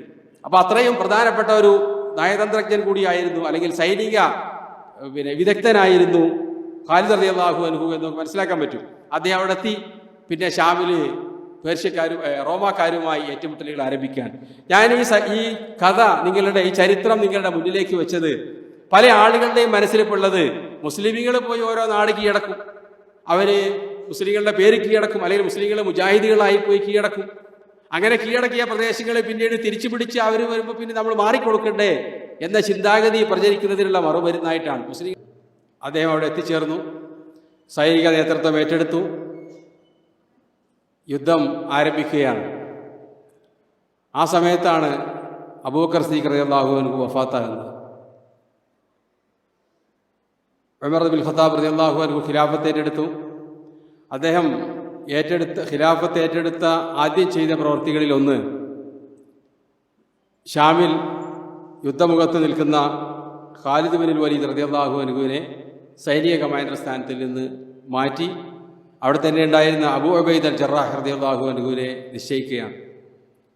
മദീനയിൽ നിന്ന് ആ വിവരം അറിയിച്ചുകൊണ്ട് അമീറുൽ മുഅ്മിനീൻ അബൂബക്കർ സിദ്ദീഖ് റളിയല്ലാഹു അൻഹു വഫാത്തായ കാര്യവും ഉമർ ഇബ്നു ഖത്താബ് റളിയല്ലാഹു അൻഹു ഖിലാഫത്ത് ഏറ്റെടുത്ത വിഷയവും പിന്നീട് ഈ കൽപ്പനയുമായി ദൂതന്മാരെത്തിച്ചേർന്നു. അബൂ ഉബൈദയാണ് ആ കത്തേൽപ്പിച്ചത്. യുദ്ധമുഖത്ത് ശത്രുക്കളുമായി പോരാട്ടം നടത്തിക്കൊണ്ടിരിക്കുന്ന ഖാലിദ് റളിയല്ലാഹു അൻഹുവിനെ പക്ഷേ അബൂ ഉബൈദ റളിയല്ലാഹു അൻഹു ഈ കാര്യം അറിയിച്ചില്ല. ഖലീഫയുടെ മരണത്തെ സംബന്ധിച്ച് അറിയിച്ചു. യുദ്ധം പൂർത്തിയാക്കിയതിന് ശേഷം മാത്രമാണ് ഖാലിദ് റളിയല്ലാഹു അൻഹുവിനെ അബൂ ഉബൈദ ഈ വിവരം അറിയിച്ചത്. അദ്ദേഹത്തിന് അതിന് പ്രത്യേകിച്ച് പ്രതിഷേധമോ അതല്ലെങ്കിൽ ഇറങ്ങിപ്പോകലോ പിന്നെ മിണ്ടാതിരിക്കലോ ഒന്നും ഉണ്ടായില്ല. അദ്ദേഹം പറഞ്ഞത്, ഞാൻ അള്ളാഹുവിൻ്റെ ദാസനാണ്, അള്ളാഹുവിൻ്റെ മാർഗത്തിൽ ഫീ സബീലില്ലാ യുദ്ധം ചെയ്യുന്നു. ഞാൻ യുദ്ധം ചെയ്തത് അബൂബക്കറിനോ ഉമറിനോ വേണ്ടിയല്ല, അള്ളാഹുവിന് വേണ്ടിയാണ് എന്ന പ്രതികരണമാണ് അദ്ദേഹം നടത്തിയത്. അങ്ങനെ അബൂ ഉബൈദയുടെ നേതൃത്വത്തിൽ മുസ്ലിങ്ങൾ ഷാമിലെ മറ്റു പ്രദേശങ്ങൾ കീഴടക്കി. അവസാനം അവർ ദമസ്കസ് കീഴടക്കിയതിനു ശേഷം പിന്നീട് ബൈത്തുൽ മുഖദ്ദസ് ഉപരോധിച്ചു. അതാണ് അവരുടെ പരമമായ ആ പ്രദേശത്തുള്ള അവരുടെ ലക്ഷ്യസ്ഥാനം. ബൈത്തുൽ മുഖദ്ദസ് ആ സമയത്തുള്ളത് ക്രിസ്ത്യാനികളുടെ കയ്യിലാണ്. റോമിൻ്റെ ഭാഗമായി അവരാണ് പിന്നീട് ആ കാര്യങ്ങളൊക്കെ കൈകാര്യം ചെയ്യുന്നത്. അവരെ സംബന്ധിച്ചിടത്തോളം അവരുടെ ഏറ്റവും പ്രധാനപ്പെട്ട സ്ഥലമാണ്, എല്ലാ മതക്കാരുടെയും പ്രധാനപ്പെട്ട സ്ഥലമാണ്. മുസ്ലിങ്ങൾക്ക് മാത്രമാണ് അത് രണ്ടാമതോ അല്ലെങ്കിൽ മൂന്നാമതോ സ്ഥാനത്തായി വരുന്നത്. യഹൂദന്മാരെ സംബന്ധിച്ചിടത്തോളം അവരുടെ പ്രധാനപ്പെട്ട സ്ഥലമാണ്, ക്രിസ്ത്യാനികളെ സംബന്ധിച്ചിടത്തോളവും പ്രധാനപ്പെട്ട സ്ഥലമാണ്. അപ്പോൾ അവരുടെ കനീസത്തുൽ ഖിയാമ ഉള്ളത് അവിടെയാണ്. കനീസത്തുൽ ഖിയാമ എന്ന് പറയുന്നത് അവർ പറയുന്ന പേര് ഹോളി എന്താണ്, പിന്നെ ഈ ഈസാ നബി അലൈഹി ഇസ്ലാമിനെ കല്ലറയിൽ മറവ് ചെയ്തു, അവിടുത്തെ ഉടനെ ഉയർത്തെഴുന്നേറ്റു എന്നാണ് അവർ പറയുന്നത്. അവരുടെ വാദമാണ്. ആരും അവിടെ അവർ മറവ് ചെയ്തിട്ടുണ്ട്. പിന്നെ ആ സ്ഥലത്ത് അവരുണ്ടാക്കിയ, പിന്നീട് ജസ്റ്റീനിയൻ ചക്രവർത്തി ഉണ്ടാക്കിയ പിന്നെ ക്ഷേത്രം അല്ലെങ്കിൽ അവരുടെ ചർച്ചാണ് കനീസത്തുൽ ഖിയാമ എന്ന് പറയുന്നത്. അത് അവിടെയുള്ളത് അവരുടെ പ്രധാനപ്പെട്ട സ്ഥലമാണ്. ഈസാ നബിയുടെ ജന്മസ്ഥലം അവിടെയാണുള്ളത്. അങ്ങനെ ഒരുപാട് ചരിത്രം അവർക്ക് ആരാധനയുമായും അവരുടെ വിശുദ്ധ ഭൂമിയുമായും ഒക്കെ ബന്ധപ്പെട്ട് കിടക്കുന്നതാണ്. അപ്പോൾ അത് കീഴടക്കലായിരുന്നു മുസ്ലിങ്ങളുടെ ലക്ഷ്യം. അതിനുവേണ്ടി അവർ ഒരു രക്തച്ചൊരിച്ചിലില്ലാതെ അതിനെ കീഴടക്കാനുള്ള പരിശ്രമമാണ് മുസ്ലിങ്ങൾ നടത്തിയത്. ഒരു പടയോട്ടം നടത്തി അവിടെയുള്ള മതിലുകൾ തകർത്ത്, വീടുകൾ തകർത്ത്, കുട്ടികളെയും സ്ത്രീകളെയും കൊന്ന് പടനീക്കത്തിലൂടെ അത് പിടിച്ചെടുക്കാൻ മുസ്ലിങ്ങൾ താല്പര്യപ്പെട്ടില്ല. മറിച്ച് അവർ ചെയ്തത് ഉപരോധിക്കുകയാണ്. ഉപരോധം 6 മാസത്തോളം നീണ്ടു. മുസ്ലിമീങ്ങളെ സംബന്ധിച്ചിടത്തോളം പടയോട്ടം നടത്തുന്ന മുജാഹിദുകളുടെ കയ്യിൽ ഭക്ഷണ സാധനങ്ങളൊക്കെ വളരെ കുറവായിരിക്കും. ഏതാനും ദിവസങ്ങൾക്കുള്ള ഭക്ഷണമാണ് അവരുടെ കയ്യിലുണ്ടാവുക. എന്നാൽ അവിടെ നാട്ടുകാരായി നൂറ്റാണ്ടുകളായി അവിടെ ഭരിക്കുന്ന ലോകത്തിലെ തന്നെ ഏറ്റവും സമ്പൽ സമൃദ്ധമായ രാജ്യങ്ങൾ കൈപ്പിടിയിലുള്ള അവിടെയുള്ള ഭരണാധികാരികളെ സംബന്ധിച്ചിടത്തോളം മുസ്ലിങ്ങൾ അങ്ങനെ ഒരുപാട് കാലം ഉപരോധിച്ചതുകൊണ്ട് അവർക്ക് വലിയ പ്രയാസമൊന്നുമില്ല. അങ്ങനെ 6 മാസത്തിന് ശേഷം ഒരു രാത്രിയിൽ മുസ്ലിങ്ങൾ അവിടെ ആക്രമിക്കാൻ വേണ്ടി തുനിയുന്നു എന്ന വാർത്ത കേട്ടപ്പോൾ അവസാനം അവിടെ ഉണ്ടായിരുന്ന മുഖ്യ പുരോഹിതൻ സഫ്രാനിയോസ് എന്നറിയപ്പെടുന്ന, ചരിത്രത്തിൽ അദ്ദേഹത്തിൻ്റെ പേര് അങ്ങനെയാണ് രേഖപ്പെടുത്തിയിട്ടുള്ളത്, മുസ്ലിങ്ങളോട് സന്ധിക്ക് വേണ്ടി അപേക്ഷിക്കുകയാണ്. പക്ഷെ അദ്ദേഹം വെച്ച ഡിമാൻഡ് അത് ഞങ്ങൾ അബൂ ഉബൈദക്കോ അതല്ലെങ്കിൽ ഖാലിദുൽ വലീദിനോ മറ്റേതെങ്കിലും സൈനിക കമാൻഡർമാർക്ക് മുമ്പിലോ ഞങ്ങൾ കീഴടങ്ങുകയില്ല. നിങ്ങളുടെ പരമോന്നതനായ അമീറുൽ മുഅ്മിനീൻ ഉമർ ബിൻ ഖത്താബ് നേരിട്ട് വന്നാൽ ഞങ്ങളൊരു ആക്രമണമോ പ്രതിരോധമോ ഇല്ലാതെ നിങ്ങൾക്ക് മുമ്പിൽ കീഴടങ്ങാം, ഈ രാജ്യം വിട്ടുപോകാം എന്നവർ മുസ്ലിങ്ങളുടെ മുന്നിൽ നിർദ്ദേശം വെച്ചു. മുസ്ലിങ്ങളത് കമാൻഡർമാരെ സഹാബിമാരുമായി അവിടെയുള്ള ആളുകളോട് കൂടിയാലോചിച്ചു. അവരാ വിവരം അമീറുൽ മുഅ്മിനീൻ ഉമർ ബിൻ ഖത്താബ് റളിയല്ലാഹു അൻഹു മദീനയിലേക്ക് അറിയിച്ചു. അപ്പോൾ മദീനയിലെത്തിയപ്പോൾ ആ വിവരം കിട്ടിയപ്പോൾ അവരിൽ പ്രമുഖരായ പല സഹായിമാരും പറഞ്ഞത് അതിൻ്റെ ആവശ്യമൊന്നുമില്ല, അമീറുൽ മുഅ്മിനീൻ ഇവിടെ നിൽക്കട്ടെ, അവർ നിന്ദ്യരായി കീഴടങ്ങി വരട്ടെ, മുസ്ലിങ്ങൾ പിടിച്ചുകൊണ്ടുവരണവരെ അല്ലെങ്കിൽ അവർ കീഴടക്കി ആയുധം വെച്ച് അവരുടെ നാടുകളിലേക്ക് റോമിലേക്ക് തിരിഞ്ഞു പോകട്ടെ എന്നാണ് ഉസ്മാൻ ബിൻ അഫ്ഫാൻ ഉൾപ്പെടെയുള്ള പല പ്രമുഖ സഹായിമാരും അഭിപ്രായപ്പെട്ടത്. പക്ഷേ ഉമർ റളിയല്ലാഹു അൻഹു ഖുർആനിൽ വിവരമുള്ള പണ്ഡിതനാണ്. എന്താണ് അള്ളാഹുവിൻ്റെ ആജ്ഞാനിർദ്ദേശങ്ങളെന്ന് വളരെ ആഴത്തിൽ മനസ്സിലാക്കിയ സഹാബിയായിരുന്നു. അതേപോലെ അദ്ദേഹം നയതന്ത്രജ്ഞൻ കൂടിയായിരുന്നു. അദ്ദേഹം പറഞ്ഞത് അവർ കീഴടങ്ങാൻ തയ്യാറാണെങ്കിൽ ഞാൻ അങ്ങോട്ട് പോകാൻ തയ്യാറാണ്. അങ്ങനെ അമീറുൽ മുഅ്മിനീൻ ഉമർ ബിൻ ഖത്താബ് റളിയല്ലാഹു അൻഹു അങ്ങോട്ട് പുറപ്പെടുകയും അവിടെ എത്തിയപ്പോൾ അദ്ദേഹം പോയത് ബനൂ ഇസ്രായേലിനെ സംബന്ധിച്ച് ബൈത്തുൽ മുഖദ്ദസിൽ പ്രവേശിക്കാൻ വേണ്ടി. ഇൻഷാ അല്ലാഹ് സമയം കിട്ടുകയാണെങ്കിൽ നമുക്ക് ആ വിഷയത്തിലേക്ക് വരാം. അള്ളാഹു അവരോട് പറഞ്ഞത് വദ്ഖുലുൽ ബാബ സുജ്ജദാ, സൂറത്ത് അൽ ബഖറയിൽ പറഞ്ഞതാണ്. നിങ്ങൾക്കതാ അള്ളാഹു വാഗ്ദത്ത ഭൂമിയായി ബൈത്തുൽ മുഖദ്ദസ് നിശ്ചയിച്ചിട്ടുണ്ട്, നിങ്ങൾ അസ്തഗ്ഫിറുല്ലാഹ് എന്ന് പറഞ്ഞുകൊണ്ട് ആ മതിൽ കടന്ന് നിങ്ങൾ പട്ടണത്തിൽ പ്രവേശിക്കുക എന്നാണ്. വഖൂലു ഹിത്ത, ഹിത്ത എന്ന് പറഞ്ഞാൽ അസ്തഗ്ഫിറുല്ലാഹ് നമ്മൾ പറയുന്ന വാക്കിന് പകരം അവർക്കുള്ള ഇസ്തിഗ്ഫാറാണ്, ഞങ്ങൾക്ക് പുറത്തു തരണേ. പക്ഷെ അവർ പറഞ്ഞ എന്താ, ഈ ചെറിയ ഇപ്പത്തെ +2 പഠിക്കുന്ന കുട്ടികളെ മാതിരി അവർ പറഞ്ഞത് എല്ലാവരും അല്ല, ഹിന്ത, ഞങ്ങൾക്ക് ഗോതമ്പ് വരട്ടെ എന്ന് പരിഹസിച്ചുകൊണ്ട് പറഞ്ഞാണ് കയറിയത്. വിനയാന്യതരായി തല താഴ്ത്തി പ്രവേശിക്കാൻ പറഞ്ഞു. നിങ്ങൾക്ക് അള്ളാഹു നൽകിയ അനുഗ്രഹം. നബി സല്ലല്ലാഹു അലൈഹി വസല്ലം തങ്ങൾ മക്ക കീഴടക്കിയപ്പോൾ പ്രവേശിച്ചത് എങ്ങനെയാണ്? തല താഴ്ത്തിക്കൊണ്ടാണ്. ഇവിടെ അഹങ്കാരത്തോടുകൂടി വിജയശ്രീലിതരായിട്ടല്ല പ്രവേശിക്കുന്നത്. ഈ സൈനിക നടപടിക്ക് ഞങ്ങൾ നിർബന്ധിതരായതാണ്. അള്ളാഹു വിശുദ്ധമാക്കിയ ഹറം പ്രദേശത്ത് ഞങ്ങൾ ഒരാളെയും കൊല്ലാൻ വേണ്ടി വന്നതല്ല, മറിച്ച് അവിടെയുള്ള ആളുകളെ അടിമത്തത്തിൽ നിന്ന് മോചിപ്പിക്കാൻ വേണ്ടി വന്നതാണ്. അങ്ങനെ നബി സല്ലല്ലാഹു അലൈഹി വസല്ലം തങ്ങൾ തല താഴ്ത്തിക്കൊണ്ടാണ് മസ്ജിദുൽ ഹറാമിൽ പ്രവേശിച്ചത്. ആ രൂപത്തിൽ തന്നെയാണ് ബൈത്തുൽ മുഖദ്ദസിലേക്ക് പ്രവേശിക്കാൻ വേണ്ടി മൂസാ നബിയോടും അനുയായികളോടും അള്ളാഹു കൽപ്പിച്ചത്. പിന്നീട് യോശുവ ബിൻ നൂൻ അലൈഹിസ്സലാമിനോടും അള്ളാഹു കൽപ്പിച്ചത്. പക്ഷെ അവർ ഇങ്ങനെയൊക്കെയാണ് ചെയ്തത്. ഉമർ റളിയല്ലാഹു അൻഹു ഫലസ്തീനിന്റെ അടുത്തേക്ക് എത്തി. ബൈത്തുൽ മുഖദ്ദസിനും അവരുടെ യാത്രക്കുമിടയിൽ ഒരു തടാകം കണ്ടപ്പോൾ അവിടെ ഇറങ്ങി. അവർ വെള്ളം കുടിച്ചു, മൃഗങ്ങളെ വെള്ളം കുടിപ്പിച്ചു. എന്നിട്ട് പിന്നെ ഖലീഫ ഒട്ടകപ്പുറത്തുനിന്ന് ഇറങ്ങിയ ടൈം കയറുന്നില്ല. അബൂ ഉബൈദ അവിടെ എത്തി സ്വീകരിച്ചിട്ടുണ്ട്. ഉമർ ബിൻ ഖത്താബ് റളിയല്ലാഹു അൻഹു വന്നിട്ടുള്ളത് ഒരു 10-16 തുന്ന് കഷ്ണം പിടിപ്പിച്ച വസ്ത്രം ധരിച്ചുകൊണ്ടാണ്. അതൊക്കെയാണ് സാധാരണയായി അവിടെ ധരിക്കാറുള്ളത്. അങ്ങനെ ഒരു കീറിയ തുന്നി പിടിപ്പിച്ച വസ്ത്രമാണ് അത് ധരിച്ചിട്ടാണ് വന്നിട്ടുള്ളത്. അപ്പോൾ അബൂ ഉബൈദയ്ക്ക് വലിയ പ്രയാസം റളിയല്ലാഹു അൻഹു. ആ കാലഘട്ടത്തിലുണ്ടായ, അതിനും എത്രയോ നൂറ്റാണ്ടുകൾക്ക് മുമ്പ് പടി കഴിപ്പിച്ചതാണ് ഹാഗിയ സോഫിയ എന്ന് നമ്മളൊക്കെ പറയുന്ന ആ ചർച്ചകളും കാര്യങ്ങളൊക്കെ. അപ്പൊ അത്രയും സമ്പൽ സമൃദ്ധമായ നിർമ്മാണ മേഖലയിലൊക്കെ വളരെ ഉയർന്ന വലിയ സംസ്കാരത്തിന്റെ ആൾക്കാരുടെ അടുത്തേക്ക് വന്നിട്ടുള്ള എങ്ങനെയാണ്? കീറി പറഞ്ഞ വസ്ത്രം ധരിച്ചുകൊണ്ടാണ്. എന്നിട്ട് അദ്ദേഹം ഒട്ടപ്പുറത്ത് ഇറങ്ങി തടാകം മുറിച്ചു കിടന്നു. പിന്നെ ഒട്ടപ്പുറത്തേക്ക് കയറുന്നില്ല. ഖലീഫ ചെയ്തത് തടാകത്തിൽ ഇറങ്ങാൻ വേണ്ടി അദ്ദേഹത്തിന്റെ ഹുഫ് അഴിച്ചിരുന്നു. ലെതർ കൊണ്ടുണ്ടാക്കുന്നതാണല്ലോ, നനയാതിരിക്കാൻ വേണ്ടി ഊരിയിരുന്നു. അത് കഴുത്തിൽ അവിടെ തൂക്കിയിട്ടു ഉമർ ബിൻ ഖത്താബ് റളിയല്ലാഹു അൻഹു. എന്നിട്ട് ഒട്ടകത്തിന്റെ കയറും പിടിച്ച് നടക്കുകയാണ്. അപ്പൊ കുറച്ച് കിടന്നപ്പോൾ അബൂ ഉബൈദ റളിയല്ലാഹു മനസ്സിലായി ഇതിപ്പോ തിരിച്ചു കയറുന്ന പരിപാടിയൊന്നുമില്ല. അപ്പൊ അദ്ദേഹം പറഞ്ഞു, അതാ ഏതാനും വാരെ അകലെ ബൈത്തുൽ മുഖദ്ദസിൽ അവിടെയുള്ള പാതിരിമാരും അവിടെയുള്ള പുരോഹിതന്മാരും അവിടെയുള്ള നാട്ടുകാരും നിങ്ങളെ സ്വീകരിക്കാൻ വേണ്ടി കാത്തിരിക്കാൻ. അപ്പൊ ഈ പുരോഹിതന്റെ വിചാരവും അമീറുൽ മുഅ്മിനീൻ എന്ന് പറഞ്ഞാൽ ഭയങ്കര ഒരു സംഗതിയായിരിക്കും. അദ്ദേഹം വന്ന് അദ്ദേഹത്തിന് മുമ്പിൽ കീഴടക്കാന്ന് പറഞ്ഞാൽ കുറച്ച് അപമാനത്തിനൊക്കെ കുറച്ച് കുറവ് കിട്ടും എന്നൊക്കെ ധാരണയിലാണ് അദ്ദേഹം ചെല്ലാൻ പറഞ്ഞത്. വരുന്നത് ഈ രൂപത്തിലാണ്. അപ്പൊ അബൂ ഉബൈദ റളിയല്ലാഹു അൻഹു കാതിൽ മന്ത്രിച്ചു, അമീറുൽ മുഅ്മിനീൻ ഈ രൂപത്തിലാണോ നിങ്ങൾ ഈ നാട്ടുകാരുടെ അടുത്തേക്ക് വരുന്നത്? അത് കേട്ടപ്പോ ഉമർ റളിയല്ലാഹു അൻഹു പ്രതികരിച്ച പ്രതികരണം ചരിത്രത്തിൽ സ്വർണ്ണലിപികളാൽ രേഖപ്പെടുത്തപ്പെട്ടിട്ടുണ്ട്. അദ്ദേഹം പറഞ്ഞത്, ലൗ കാന ഗൈറക യാ അബാ ഉബൈദ ലജഅൽതുഹു നകാലൻ ലി അസ്ഹാബി മുഹമ്മദിൻ സല്ലല്ലാഹു അലൈഹി വസല്ലം. അബൂ ഉബൈദ, നിങ്ങളല്ല ഈ പറഞ്ഞതെങ്കിൽ ഇപ്പൊ ഞാൻ തല അടിച്ചു പൊട്ടിക്കുമായിരുന്നു. നിങ്ങളായതുകൊണ്ട് ഞാൻ ആ പണി ചെയ്യുന്നില്ല, ആ ശിക്ഷ നിങ്ങൾക്ക് നൽകുന്നില്ല. നഹ്നു ഖൗമുൻ അഅസ്സനല്ലാഹു ബിൽ ഇസ്ലാം. നമ്മളെ അല്ലാഹു ആദരിച്ചത്, പ്രതാപം നൽകിയത് ഇസ്ലാമിലൂടെയാണ്. കുപ്പായത്തിലൂടെയോ അലങ്കാരത്തിലൂടെയോ പൊടിപ്പിലൂടെയോ തൊങ്ങലിലൂടെയോ അല്ല. നമ്മളത് ഉപേക്ഷിച്ച് മറ്റു കാര്യങ്ങളിലാണ് ഇസ്സത്ത് എന്ന് തെറ്റിദ്ധരിച്ചാൽ അതല്ല അള്ളാഹു നമ്മളെ നിന്ദിക്കുകയായിരിക്കുമെന്ന് പറഞ്ഞുകൊണ്ട് അദ്ദേഹം അങ്ങനെ തന്നെയാണ് പോയത്. അവർക്കൊരു പാഠമായി തീരാൻ വേണ്ടി.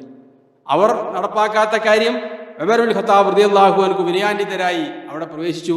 അദ്ദേഹത്തിന്റെ മുന്നിൽ വന്ന് അവർ കീഴടങ്ങി ബൈത്തുൽ മുഖദ്ദസിന്റെ താക്കോൽ ഏൽപ്പിച്ചു. പിന്നീട് അവിടുന്ന് സലാം പറഞ്ഞുകൊണ്ട് മടക്കമില്ലാത്ത യാത്ര എന്ന് പറഞ്ഞുകൊണ്ടാണ് അവരൊക്കെ അവിടെ വിട്ടുപോയത്. ഉമർ റളിയല്ലാഹു അൻഹു ബൈത്തുൽ മുഖദ്ദസ് കീഴടക്കി. അതിനുവേണ്ടി ഒരാളുടെ പോലും രക്തം ചിന്തിയിട്ടില്ല. ബൈത്തുൽ മുഖദ്ദസ് ആയിരക്കണക്കിന് രാജാക്കന്മാർ കീഴടക്കിയിട്ടുണ്ട്. പലതരത്തിലുള്ള ഭരണാധികാരികൾ. അതിൽ തന്നെ ചരിത്ര പ്രസിദ്ധമായ 8-10ഓളം യുദ്ധങ്ങൾ അവിടെയുള്ള ഭൂരിഭാഗം മനുഷ്യരെയും കൊന്നൊടുക്കിക്കൊണ്ടാണ്. അത് ജാതി മതം നോക്കിയിട്ടില്ല. അവിടെയുള്ള യഹൂദന്മാരെ പലതവണ കൂട്ടക്കൊലയ്ക്ക് വിധേയരാക്കിയിട്ടുണ്ട്. അവിടെയുള്ള താമസക്കാരായ കന്യാനികളെ, അതേപോലെ മറ്റു പല ആളുകളെയും രക്തപ്പുഴ ഒഴുക്കിക്കൊണ്ടാണ് ഓരോ രാജാവും അവിടെ അത് കീഴടക്കിയിട്ടുള്ളത്. എന്നാൽ ഉമർ റളിയല്ലാഹു അൻഹു മുസ്ലിങ്ങൾ അത് കീഴടക്കിയപ്പോൾ ഒരാളുടെയും രക്തം ചിന്തേണ്ടി വന്നിട്ടില്ല. അബദ്ധവശാൽ പോലും അങ്ങനെ ചരിത്രത്തിലില്ല. ഉമർ താനുകൾ അവിടെ എത്തി. അവർക്ക് സമ്മതി പത്രം, അവർക്ക് സമാധാന പത്രം എഴുതി കൊടുത്തു. അൽ അഹദുൽ ഉമരിയ എന്നാണ് ചരിത്രത്തിൽ അത് അറിയപ്പെടുന്നത്. അദ്ദേഹം ബിസ്മില്ലാഹിർ റഹ്മാനിർ റഹീം, വളരെ ദീർഘമായ കരാറാണ് അവരുമായി ഏർപ്പെട്ടിട്ടുള്ളത്. അതിൽ അദ്ദേഹം പറഞ്ഞിട്ടുള്ളത്, അതിൽ സാക്ഷികളായി ഒപ്പിട്ടിട്ടുള്ളത് അംർ ഇബ്നുൽ ആസ്, അതേപോലെ അബൂ ഉബൈദുൽ ജറാഹ് തുടങ്ങിയ പ്രമുഖരായ സഹാബിമാരാണ്. അതിൽ പറഞ്ഞ വാചകങ്ങളൊക്കെ വായിച്ചർത്ഥം പറയാൻ ഒരുപാട് സമയമെടുക്കും. അതിൽ അദ്ദേഹം പറയുന്നത്, ഇവിടെ താമസിക്കുന്ന മുഴുവൻ ക്രിസ്ത്യാനികൾക്കും സുരക്ഷിതത്വം ഒരുക്കി കൊടുത്തിരിക്കുന്നു. അവരുടെ ചർച്ചുകൾ, അവരുടെ കുരിശുകൾ, അവരുടെ പുണ്യസ്ഥലങ്ങൾ ഒന്നും നശിപ്പിക്കപ്പെടുന്നതല്ല. അവർക്കെതിരിൽ ഒരാൾക്കെതിരെയും ശിക്ഷാ നടപടി സ്വീകരിക്കുന്നതല്ല, ഒരാളെയും കൊല്ലുന്നതല്ല. അവരുടെ കൂട്ടത്തിൽ ഇവിടെ താമസിക്കാൻ ഉദ്ദേശിക്കുന്ന ആളുകൾക്ക് താമസിക്കാം, ഇവിടെ വിട്ടുപോകേണ്ട ആളുകൾക്ക് വിട്ടുപോകാം. അങ്ങനെ വിട്ടുപോകുകയാണെങ്കിൽ അതിന് ടാക്സി അടക്കേണ്ടതുണ്ട് എന്ന് പറഞ്ഞുകൊണ്ടുള്ള കരാറാണ്. അങ്ങനെ അവിടെ സമാധാനത്തോടുകൂടി അവർ അത്ഭുതപ്പെടുകയാണ്. മുസ്ലിമീങ്ങളെ സംബന്ധിച്ച് കേട്ട കാര്യമല്ലല്ലോ അവർ നടപ്പിലാക്കുന്നത്. അങ്ങനെ ഉമർ താനുഹുവിന്റെ അനുവാദപ്രകാരം, മുസ്ലിമീങ്ങളുടെ ഖലീഫയുടെ അനുവാദപ്രകാരം അവിടെ ക്രിസ്ത്യാനികൾ താമസിച്ചിരുന്നു. പിന്നീട് അവിടുത്തെ പ്രധാന പുരോഹിതൻ, അവിടെ അവരുടെ മാർപ്പാപ്പ എന്ന് വേണമെങ്കിൽ പറയാം നമുക്ക്, അവിടെയുള്ള മാർപ്പാപ്പയല്ല, അതിന് താഴെയുള്ള പുരോഹിതന്മാരാണ് അവിടെ ഉണ്ടായിരുന്നത്. അദ്ദേഹം ഉമർ താനുഹുവിനെ കൂട്ടിക്കൊണ്ട് ഫലസ്തീനിലെ അവരുടെ പുണ്യസ്ഥലങ്ങളൊക്കെ കാണിപ്പിച്ചു കൊടുത്തു. അങ്ങനെ ഈ കനീസത്തുൽ ഖിയാമയിൽ എത്തിയപ്പോഴാണ് ഒരു നിസ്കാരത്തിന്റെ സമയം സമാഗതമായത്. ഉമർ താനുഹിനോട് അവർ പറഞ്ഞു, ഇവിടെ നിസ്കരിച്ചോളൂ. അപ്പൊ അദ്ദേഹം പുറത്തിറങ്ങിയിട്ട് അല്പം 2-3 വാര അല്ലെങ്കിൽ 2-3 അടി അപ്പുറത്തേക്ക് മാറിയിട്ട് അവിടെയാണ് നിസ്കരിച്ചത്. അദ്ദേഹം പറഞ്ഞത്, ഞാനൊരു പക്ഷേ ഈ പള്ളിയിൽ നിസ്കരിച്ചാൽ ഏതെങ്കിലും വിവരമില്ലാത്ത മുസ്ലിം രാജാക്കന്മാർ പിൽക്കാലത്ത് വന്ന്, അല്ലെങ്കിൽ മുസ്ലിം നേതാക്കന്മാർ പിൽക്കാലത്ത് വന്ന് ഇത് ഉമറിന്റെ നിസ്കാര സ്ഥലമാണ്, ഞങ്ങൾക്ക് കിട്ടണമെന്ന് അവകാശവാദം ഉന്നയിച്ചേക്കാം എന്ന് ഭയന്നുകൊണ്ടാണ് ഞാനിത് നിസ്കരിക്കാത്തത് എന്ന് പറഞ്ഞ് അദ്ദേഹം പുറത്തിറങ്ങി നിസ്കരിച്ചു. മറ്റൊരു പള്ളിയുണ്ട്, അവിടെ പോയി അദ്ദേഹം അതേപോലെ തന്നെ അതിന്റെ പുറത്ത് തന്നെയാണ് അദ്ദേഹം ആരാധന അസറോ ദുഹറോ ഏതൊരു നിസ്കാരം നിർവഹിച്ചത്. അങ്ങനെ അതൊക്കെ നോക്കിക്കണ്ടു. അവർക്ക് അവിടെ താമസിക്കാനുള്ള അനുവാദം നൽകി. ഉമർ താനുഹു മദീനയിലേക്ക് തിരിച്ചു മടങ്ങിപ്പോന്നു. മുസ്ലിങ്ങൾ അവിടെ നീതിയോടുകൂടി സമാധാനത്തോടു കൂടിയാണ് മരണം നടത്തിയിട്ടുള്ളത്. അപ്പൊ യഹൂദന്മാരവിടെ പോയി. ഇവിടെ ഈ ലെറ്റർ പറയുന്നത് നസ്രാനികളുടെ കാര്യമാണ്. അത് പണ്ഡിതന്മാർക്കിടയിൽ, ചരിത്ര വിദ്യാർത്ഥികൾക്കിടയിൽ വലിയ ചർച്ചയുള്ള വിഷയമാണ്. സത്യത്തിൽ അവിടെ കാര്യമായി യഹൂദന്മാരുണ്ടായിരുന്നില്ല എന്നുള്ളതാണ്. അത് ചരിത്രം നമ്മൾ പിന്നീട് വായിച്ചറിയാൻ പറ്റും.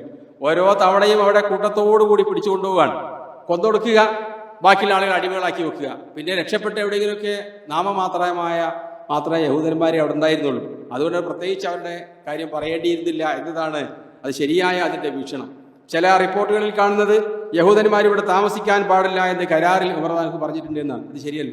ഇപ്പോൾ ഷിയാക്കള് ഇറാൻ പറയുന്നത് ഉമറിന്റെ ഫിത്നയാണ്, ഇസ്ലാമിക ലോകത്ത് ഇവിടെ ഉണ്ടായതെല്ലാം അവർ പറയുന്നത് ഉമർ ബിൻ ഖത്താബാണ് യഹൂദന്മാരെ അവിടെ താമസിപ്പിച്ചത് എന്നാണ്. ഇനി വേണ്ട യഹൂദന്മാർക്ക് ഇവിടെ നിന്ന് താമസിക്കാമെന്ന് അദ്ദേഹം കരാറിൽ എഴുതിയിട്ടുണ്ട് എന്നാണ്. സത്യത്തിൽ അങ്ങനെ വരികൾ ആ വിഷയത്തിൽ ചർച്ചയുണ്ട്, അദ്ദേഹം അത് എഴുതിയിട്ടില്ല. അതൊക്കെ പിന്നെ ഓരോ ചരിത്രത്തിലെ ഉദ്ധരണികൾ മാത്രമാണ്. അവരെ പറ്റി കാര്യമായി പരാമർശമില്ല. ഇല്ലാത്ത ആൾക്കാരെ സംബന്ധിച്ചിടത്തോളം അവർ പരാമർശിക്കേണ്ട ആവശ്യമില്ലല്ലോ. പിന്നെ അവിടെയുള്ള ക്രിമിനലുകളെ അതേപോലെ തന്നെ കുറ്റവാളികളെയൊക്കെ പിന്നെ അവിടെ നിന്ന് പുറത്താക്കാൻ അമർദാനുഹു കൽപ്പിച്ചതായി നമുക്ക് കാണാൻ പറ്റും. ഇങ്ങനെയാണ് മുസ്ലിങ്ങൾ ബൈത്തുൽ മുഖദ്ദസ് ഏറ്റെടുക്കുകയും പിന്നീട് അവിടെ ഭരണം നടത്തുകയും ചെയ്യുന്നത്. ഖലീഫമാരുടെ കാലശേഷം പിന്നീട് ദമസ്കസിലാണ് ഖിലാഫത്ത് നീക്കി. നമുക്കറിയാം അമവികളാണല്ലോ പിന്നീട് വരുന്നത്. 4 ഖലീഫമാർക്ക് ശേഷം മുആവിയ റളിയല്ലാഹു വരുന്നു, പിന്നെ അദ്ദേഹത്തിന്റെ മകൻ വരുന്നു. അങ്ങനെ അവർ അമവി സാമ്രാജ്യം സ്ഥാപിക്കുന്നു. അവർ ബൈത്തുൽ മുഖദ്ദസിൽ അല്ല ഉണ്ടായിരുന്നത്, ദമസ്കസിലാണ്. വളരെ അടുത്ത് തന്നെയാണ് ആ സ്ഥലങ്ങളൊക്കെ ഉള്ളത്. ഏതാനും 100-400 കിലോമീറ്റർ ദൂരെയാണ് ബൈത്തുൽ മുഖദ്ദസ് ഉള്ളത്. പക്ഷെ അവരുടെയൊക്കെ പ്രധാന ശ്രദ്ധാകേന്ദ്രമായിരുന്നു ബൈത്തുൽ മുഖദ്ദസ്. 5ാമത്തെ അമവി ഖലീഫ വലീദ് ബിൻ അബ്ദുൽ മലിക് ഇബ്നു മർവാൻ, അദ്ദേഹമാണ് അവിടെ നബി സല്ലല്ലാഹു അലൈഹി വസല്ലം തങ്ങളെ മേറാജിന് പോയ സ്ഥലത്ത് ഖുബ്ബത്തു സഖറ എന്ന പേരിൽ ഇന്ന് നമ്മൾ കാണുന്ന ആ പിന്നെ ഭംഗിയുള്ള എടുപ്പ് പണിതിട്ടുള്ളത്. എത്ര നൂറ്റാണ്ടായി? 10-13 നൂറ്റാണ്ടായി. ആ കാലഘട്ടത്തിലെ ഈജിപ്തിലെ 7 വർഷത്തെ മുഴുവൻ വരുമാനവും ചെലവിട്ടാണ് ആ കുബ്ബ അദ്ദേഹം പണിതിട്ടുള്ളത്. അങ്ങനെ പണിയാൻ വേണ്ടി നബി സല്ലല്ലാഹു അലൈഹി വസല്ലം കൽപ്പിച്ചിട്ടില്ല. പിന്നെ എന്തുകൊണ്ട് പണിതു? ചരിത്ര പണ്ഡിതന്മാർ പറയുന്നത് ആ കാലത്ത് അദ്ദേഹത്തിന്റെ ഭരണകാലത്താണ് മക്കയിൽ പിന്നെ ഇവരുടെ കീഴിലല്ല ഭരണം നടക്കുന്നത്. പല സമയത്തും അബ്ദുല്ലാഹി ഇബ്നു സുബൈർ വന്നിരുന്നു, മറ്റു പല പ്രശ്നങ്ങളും അവിടെ ഉണ്ടായിരുന്നു. അപ്പൊ മക്കയ്ക്ക് പകരം എന്ന അർത്ഥത്തിലല്ല, മക്കയിൽ മുസ്ലിങ്ങളുടെ ശ്രദ്ധാകേന്ദ്രമാണ്. അതാരുടെ കയ്യിലാണ്? അബ്ദുല്ലാഹി ഇബ്നു സുബൈറിന്റെ കയ്യിലാണ്. അപ്പൊ മുസ്ലിങ്ങളുടെ ശ്രദ്ധാകേന്ദ്രം തന്നെയായ ബൈത്തുൽ മുഖദ്ദസിലും ആളുകൾ വരട്ടെ എന്ന അർത്ഥത്തിൽ അദ്ദേഹം ഇതാണ് ഭംഗിയുള്ള ഒരു എടുപ്പ്, മക്കയേക്കാളും ഭംഗിയിൽ ഒരു എടുപ്പ് അവിടെ പണിതതാണ് എന്നാണ് ചരിത്ര പണ്ഡിതന്മാർ പറയുന്നത്. ഏതായിരുന്നാലും അവിടെയുള്ള പ്രദേശവാസികളെയും ആ പ്രദേശത്തെയും ആദരിച്ചുകൊണ്ടാണ് മുസ്ലിമീങ്ങൾ അവിടെ നൂറ്റാണ്ടുകളോളം ഭരണം നടത്തിയത്. പിന്നീട് അമവികളുടെ കാലശേഷം ഭരണം നടത്തിയതാരാണ് ഇസ്ലാമിക ലോകത്ത്? അബ്ബാസികൾ അല്ലേ? അമവികൾ 3 നൂറ്റാണ്ടിന് ശേഷം, 3 2 അവരുടെ കഥ അവസാനിച്ചു. പിന്നീട് അബ്ബാസികളാണ് ഭരണം നടത്തുന്നത്. അവരും അത് വളരെ നല്ല രൂപത്തിൽ തന്നെ പരിപാലിക്കുകയും അവിടെയുള്ള ആളുകളെ ആദരിക്കുകയും ചെയ്തിട്ടുണ്ട്. അവിടേക്ക് എണ്ണ കൊടുത്തുവിടും മുസ്ലിം ലോകത്ത് നിന്ന് പല ആളുകളും. അതൊക്കെ ഹദീസുകൾ തന്നെ വന്നതാണ്. ബൈത്തുൽ മുഖദ്ദസ് പരിപാലിച്ചാലുള്ള പ്രതിഫലവും കാര്യങ്ങളൊക്കെ. ഇമാം നാസറുദ്ദീൻ അൽബാനിക്ക് ബൈത്തുൽ മുഖദ്ദസിനെ സംബന്ധിച്ചൊരു പ്രത്യേക ഗ്രന്ഥം തന്നെയുണ്ട്. അതിൽ വന്ന 100 കണക്കിന് സഹിയായ ഹദീസുകൾ അദ്ദേഹം ക്രോഡീകരിച്ചിട്ടുണ്ട്. അതിലേറ്റവും പ്രധാനപ്പെട്ടതാണ് ലാ തസാലു ത്വായിഫത്തും മിൻ ഉമ്മത്തി ളാഹിരീന അലൽ ഹഖി മൻസൂരീൻ. എന്റെ ഉമ്മത്തിലെ ഒരു വിഭാഗം ആളുകൾ ഖിയാമത്ത് നാൾ വരെ അവർക്ക് അല്ലാഹുവിന്റെ സഹായം ഉണ്ടാകും, പ്രകടമായി തന്നെ അവർ നിലനിൽക്കുകയും ചെയ്യും. ലാ യദുർറുഹും മൻ ഖദലഹും. അവരെ എത്ര വഞ്ചിച്ചാലും അവർ നശിക്കുകയില്ല, തീരുകയില്ല, അവർ തോൽക്കുകയില്ല. അപ്പൊ സഹായമായി ചോദിക്കേണ്ടായി ആരാണ് അവര്? മുസ്ലിം പറയേണ്ടായത് അല അഖ്നാഫി ബൈത്തുൽ മഖ്ദിസ്. അവർ ആ കാലത്തുണ്ടാവുക ബൈത്തുൽ മുഖദ്ദസിന്റെ ചുറ്റുമായിരിക്കും എന്ന് മുസ്ലിം പറഞ്ഞിട്ടുണ്ട്. ഇമാം നാസറുദ്ദീൻ അൽബാനി സഹിഹായി രേഖപ്പെടുത്തിയ ഹദീസാണ്. അങ്ങനെ ഒരുപാട് ഹദീസുകൾ ആ വിഷയത്തിൽ വന്നിട്ടുണ്ട്. അവിടെ പോയി നിസ്കരിക്കുന്നതിനെ പറ്റി കാര്യങ്ങളൊക്കെ സംസാരത്തിന്റെ ആദ്യത്തിൽ പറയുകയുണ്ടായിട്ടുണ്ട്. അപ്പൊ ചുരുക്കത്തിൽ മുസ്ലിമീങ്ങൾക്ക് യോജിക്കുന്ന രൂപത്തിൽ അവിടെയുള്ള പ്രദേശവാസികളെ ബഹുമാനിച്ചുകൊണ്ട് തന്നെ ആ ഭരണാധികാരികളൊക്കെ അതിനെ ശ്രദ്ധിക്കുകയും അതിനെ പരിപാലിക്കുകയും ചെയ്തിട്ടുണ്ട്. ഹാറൂൺ റഷീദിന്റെ കാലത്ത് റോമിൽ നിന്നൊക്കെ തീർത്ഥാടനത്തിന് വരുന്ന ക്രിസ്ത്യാനികൾക്ക്, ക്രൈസ്തവ പുരോഹിതന്മാർക്കും വിശ്വാസികൾക്കും അവിടെ ഒരുപാട് സൗകര്യപ്പെടുത്താൻ വേണ്ടി റോമ രാജാക്കന്മാരെ അല്ലെങ്കിൽ അവിടെ ഉണ്ടായിരുന്ന പിൽക്കാലത്തുണ്ടായിരുന്ന ഭരണാധികാരിയെ അനുവദിക്കുകയും അദ്ദേഹം അതിനുവേണ്ടി ഒരുപാട് കെട്ടിടങ്ങൾ വരെ ബൈത്തുൽ മുഖദ്ദസിൽ പണിതായിട്ടൊക്കെ ചരിത്രത്തിൽ നമുക്ക് വായിക്കാൻ പറ്റും. മുസ്ലിങ്ങൾ പിന്നീട് അബ്ബാസികൾക്ക് ശേഷം മമാലിക്കുകൾ ഭരണം നടത്തി. അതിനിടയിലാണ് പിന്നീട് കുരിശുദ്ധക്കാർ വരുന്നത്. അപ്പോഴേക്ക് ഹിജ്റ അല്ലെങ്കിൽ AD 1200 നമ്മളുടെ നാട്ടിലേക്കൊക്കെ വാസ്കോഡഗാമ അവരുടെ പൂർവികന്മാർ വരുന്ന സമയമായി മാറിയിട്ടുണ്ട്. മുസ്ലിങ്ങളെ നശിപ്പിക്കാൻ വേണ്ടി പിന്നീട് ആദ്യം വന്നത് താർത്താരികളാണ്. അത് കിഴക്കിൽ നിന്നാണ്. ഹോലാക്കോ അദ്ദേഹത്തിന്റെ മകൻ അല്ലെങ്കിൽ ചെങ്കിസ് ഖാൻ മകൻ ഹോലാക്കോ, അവരൊക്കെ ഇസ്ലാമിക ഖിലാഫത്ത് നടന്ന പ്രദേശങ്ങളൊക്കെ തച്ചുടച്ചു. ആദ്യം അവർ വന്നത് ബഗ്ദാദിലാണ്. ബഗ്ദാദിനെ അതിന് തകർച്ചയൊക്കെ കേട്ടിട്ടുണ്ടാവും. അവിടെ യൂഫ്രട്ടീസ് നദി കറുത്ത പുഴയായി ഒഴുകിയെന്നാണ്. എന്താ കാരണം? അവിടെ ഉണ്ടായിരുന്ന ബൈത്തുൽ ഹിക്മ എന്ന് പറയുന്ന ഹാറൂൺ റഷീദ് സ്ഥാപിച്ച ലോകത്തുള്ള മുഴുവൻ മഹാഭാരതവും അടക്കമുള്ള എല്ലാ ഗ്രന്ഥങ്ങളും പുസ്തകങ്ങളൊക്കെ കൂട്ടിയിട്ട് കത്തിക്കുകയും ബാക്കിയുള്ളത് പുഴയിലേക്ക് എറിയുകയാണ് ചെയ്തത്. അങ്ങനെ ഒരുപാട് വിധ്വംസക പ്രവൃത്തി നടത്തിയ ആളുകളാണ് താർത്താരികൾ. അവർ പിന്നീട് ഇസ്ലാമിലേക്ക് വന്നു. അവരെ പിന്മുറക്കാരാണ് ഇപ്പോൾ അവിടെ താമസിക്കുന്ന ആളുകളിൽ ഭൂരിഭാഗവും. അപ്പോൾ അതിനുശേഷം അവർ മാർച്ച് ചെയ്തത് പിന്നെ ബൈത്തുൽ മുഖദ്ദസിലേക്കാണ്. പക്ഷേ അവിടെ എത്തിയപ്പോഴേക്കും അവിടെ ഭരണം മാറി മമാലിക്കുകളായിരുന്നു ഭരിച്ചിരുന്നത്. അതിന് തടയിടാൻ മുസ്ലിങ്ങൾക്ക് സാധിച്ചു. അവരിൽപ്പെട്ട ഭരണാധികാരികളാണ് താർത്താരികളെ തോൽപ്പിച്ച് ഈജിപ്തിലേക്ക് പ്രവേശിക്കാതെ അവരെ തടഞ്ഞു. പിന്നീട് ബൈത്തുൽ മുഖദ്ദസിൽ നിന്നും പരിപൂർണമായി ഫലസ്തീനിൽ നിന്നും അവരെ തുരത്തി ഓടിക്കുന്നത് മമാലിക്കുകളുടെ കാലത്താണ്. അതിനുശേഷം പിന്നീട് അവിടെ ഭരണം നടത്തിയ ആളുകളാണ് പിന്നെ 1517 മുതൽ 1917 വരെ തുർക്കികളാണ് അവിടെ ഭരണം നടത്തിയത്. ഇസ്ലാമിക ചരിത്രത്തിൽ വളരെ പ്രധാനപ്പെട്ട സ്ഥാനം അവർക്കുണ്ട്. ഒട്ടോമൻ ഭരണാധികാരികൾ എന്നാണല്ലോ അവരെ ഇംഗ്ലീഷിൽ അവരെ പറ്റി പറയുന്നത്. ഉസ്മാൻ എന്നുള്ളതിനാണ് അങ്ങനെ ഒട്ടോമൻ എന്നവർ വക്രീകരിച്ച് വായിക്കുന്നത്. അവരുടെ തുടക്കത്തിലൊക്കെ നല്ല ഭരണം അവർ നടത്തിയിരുന്നു.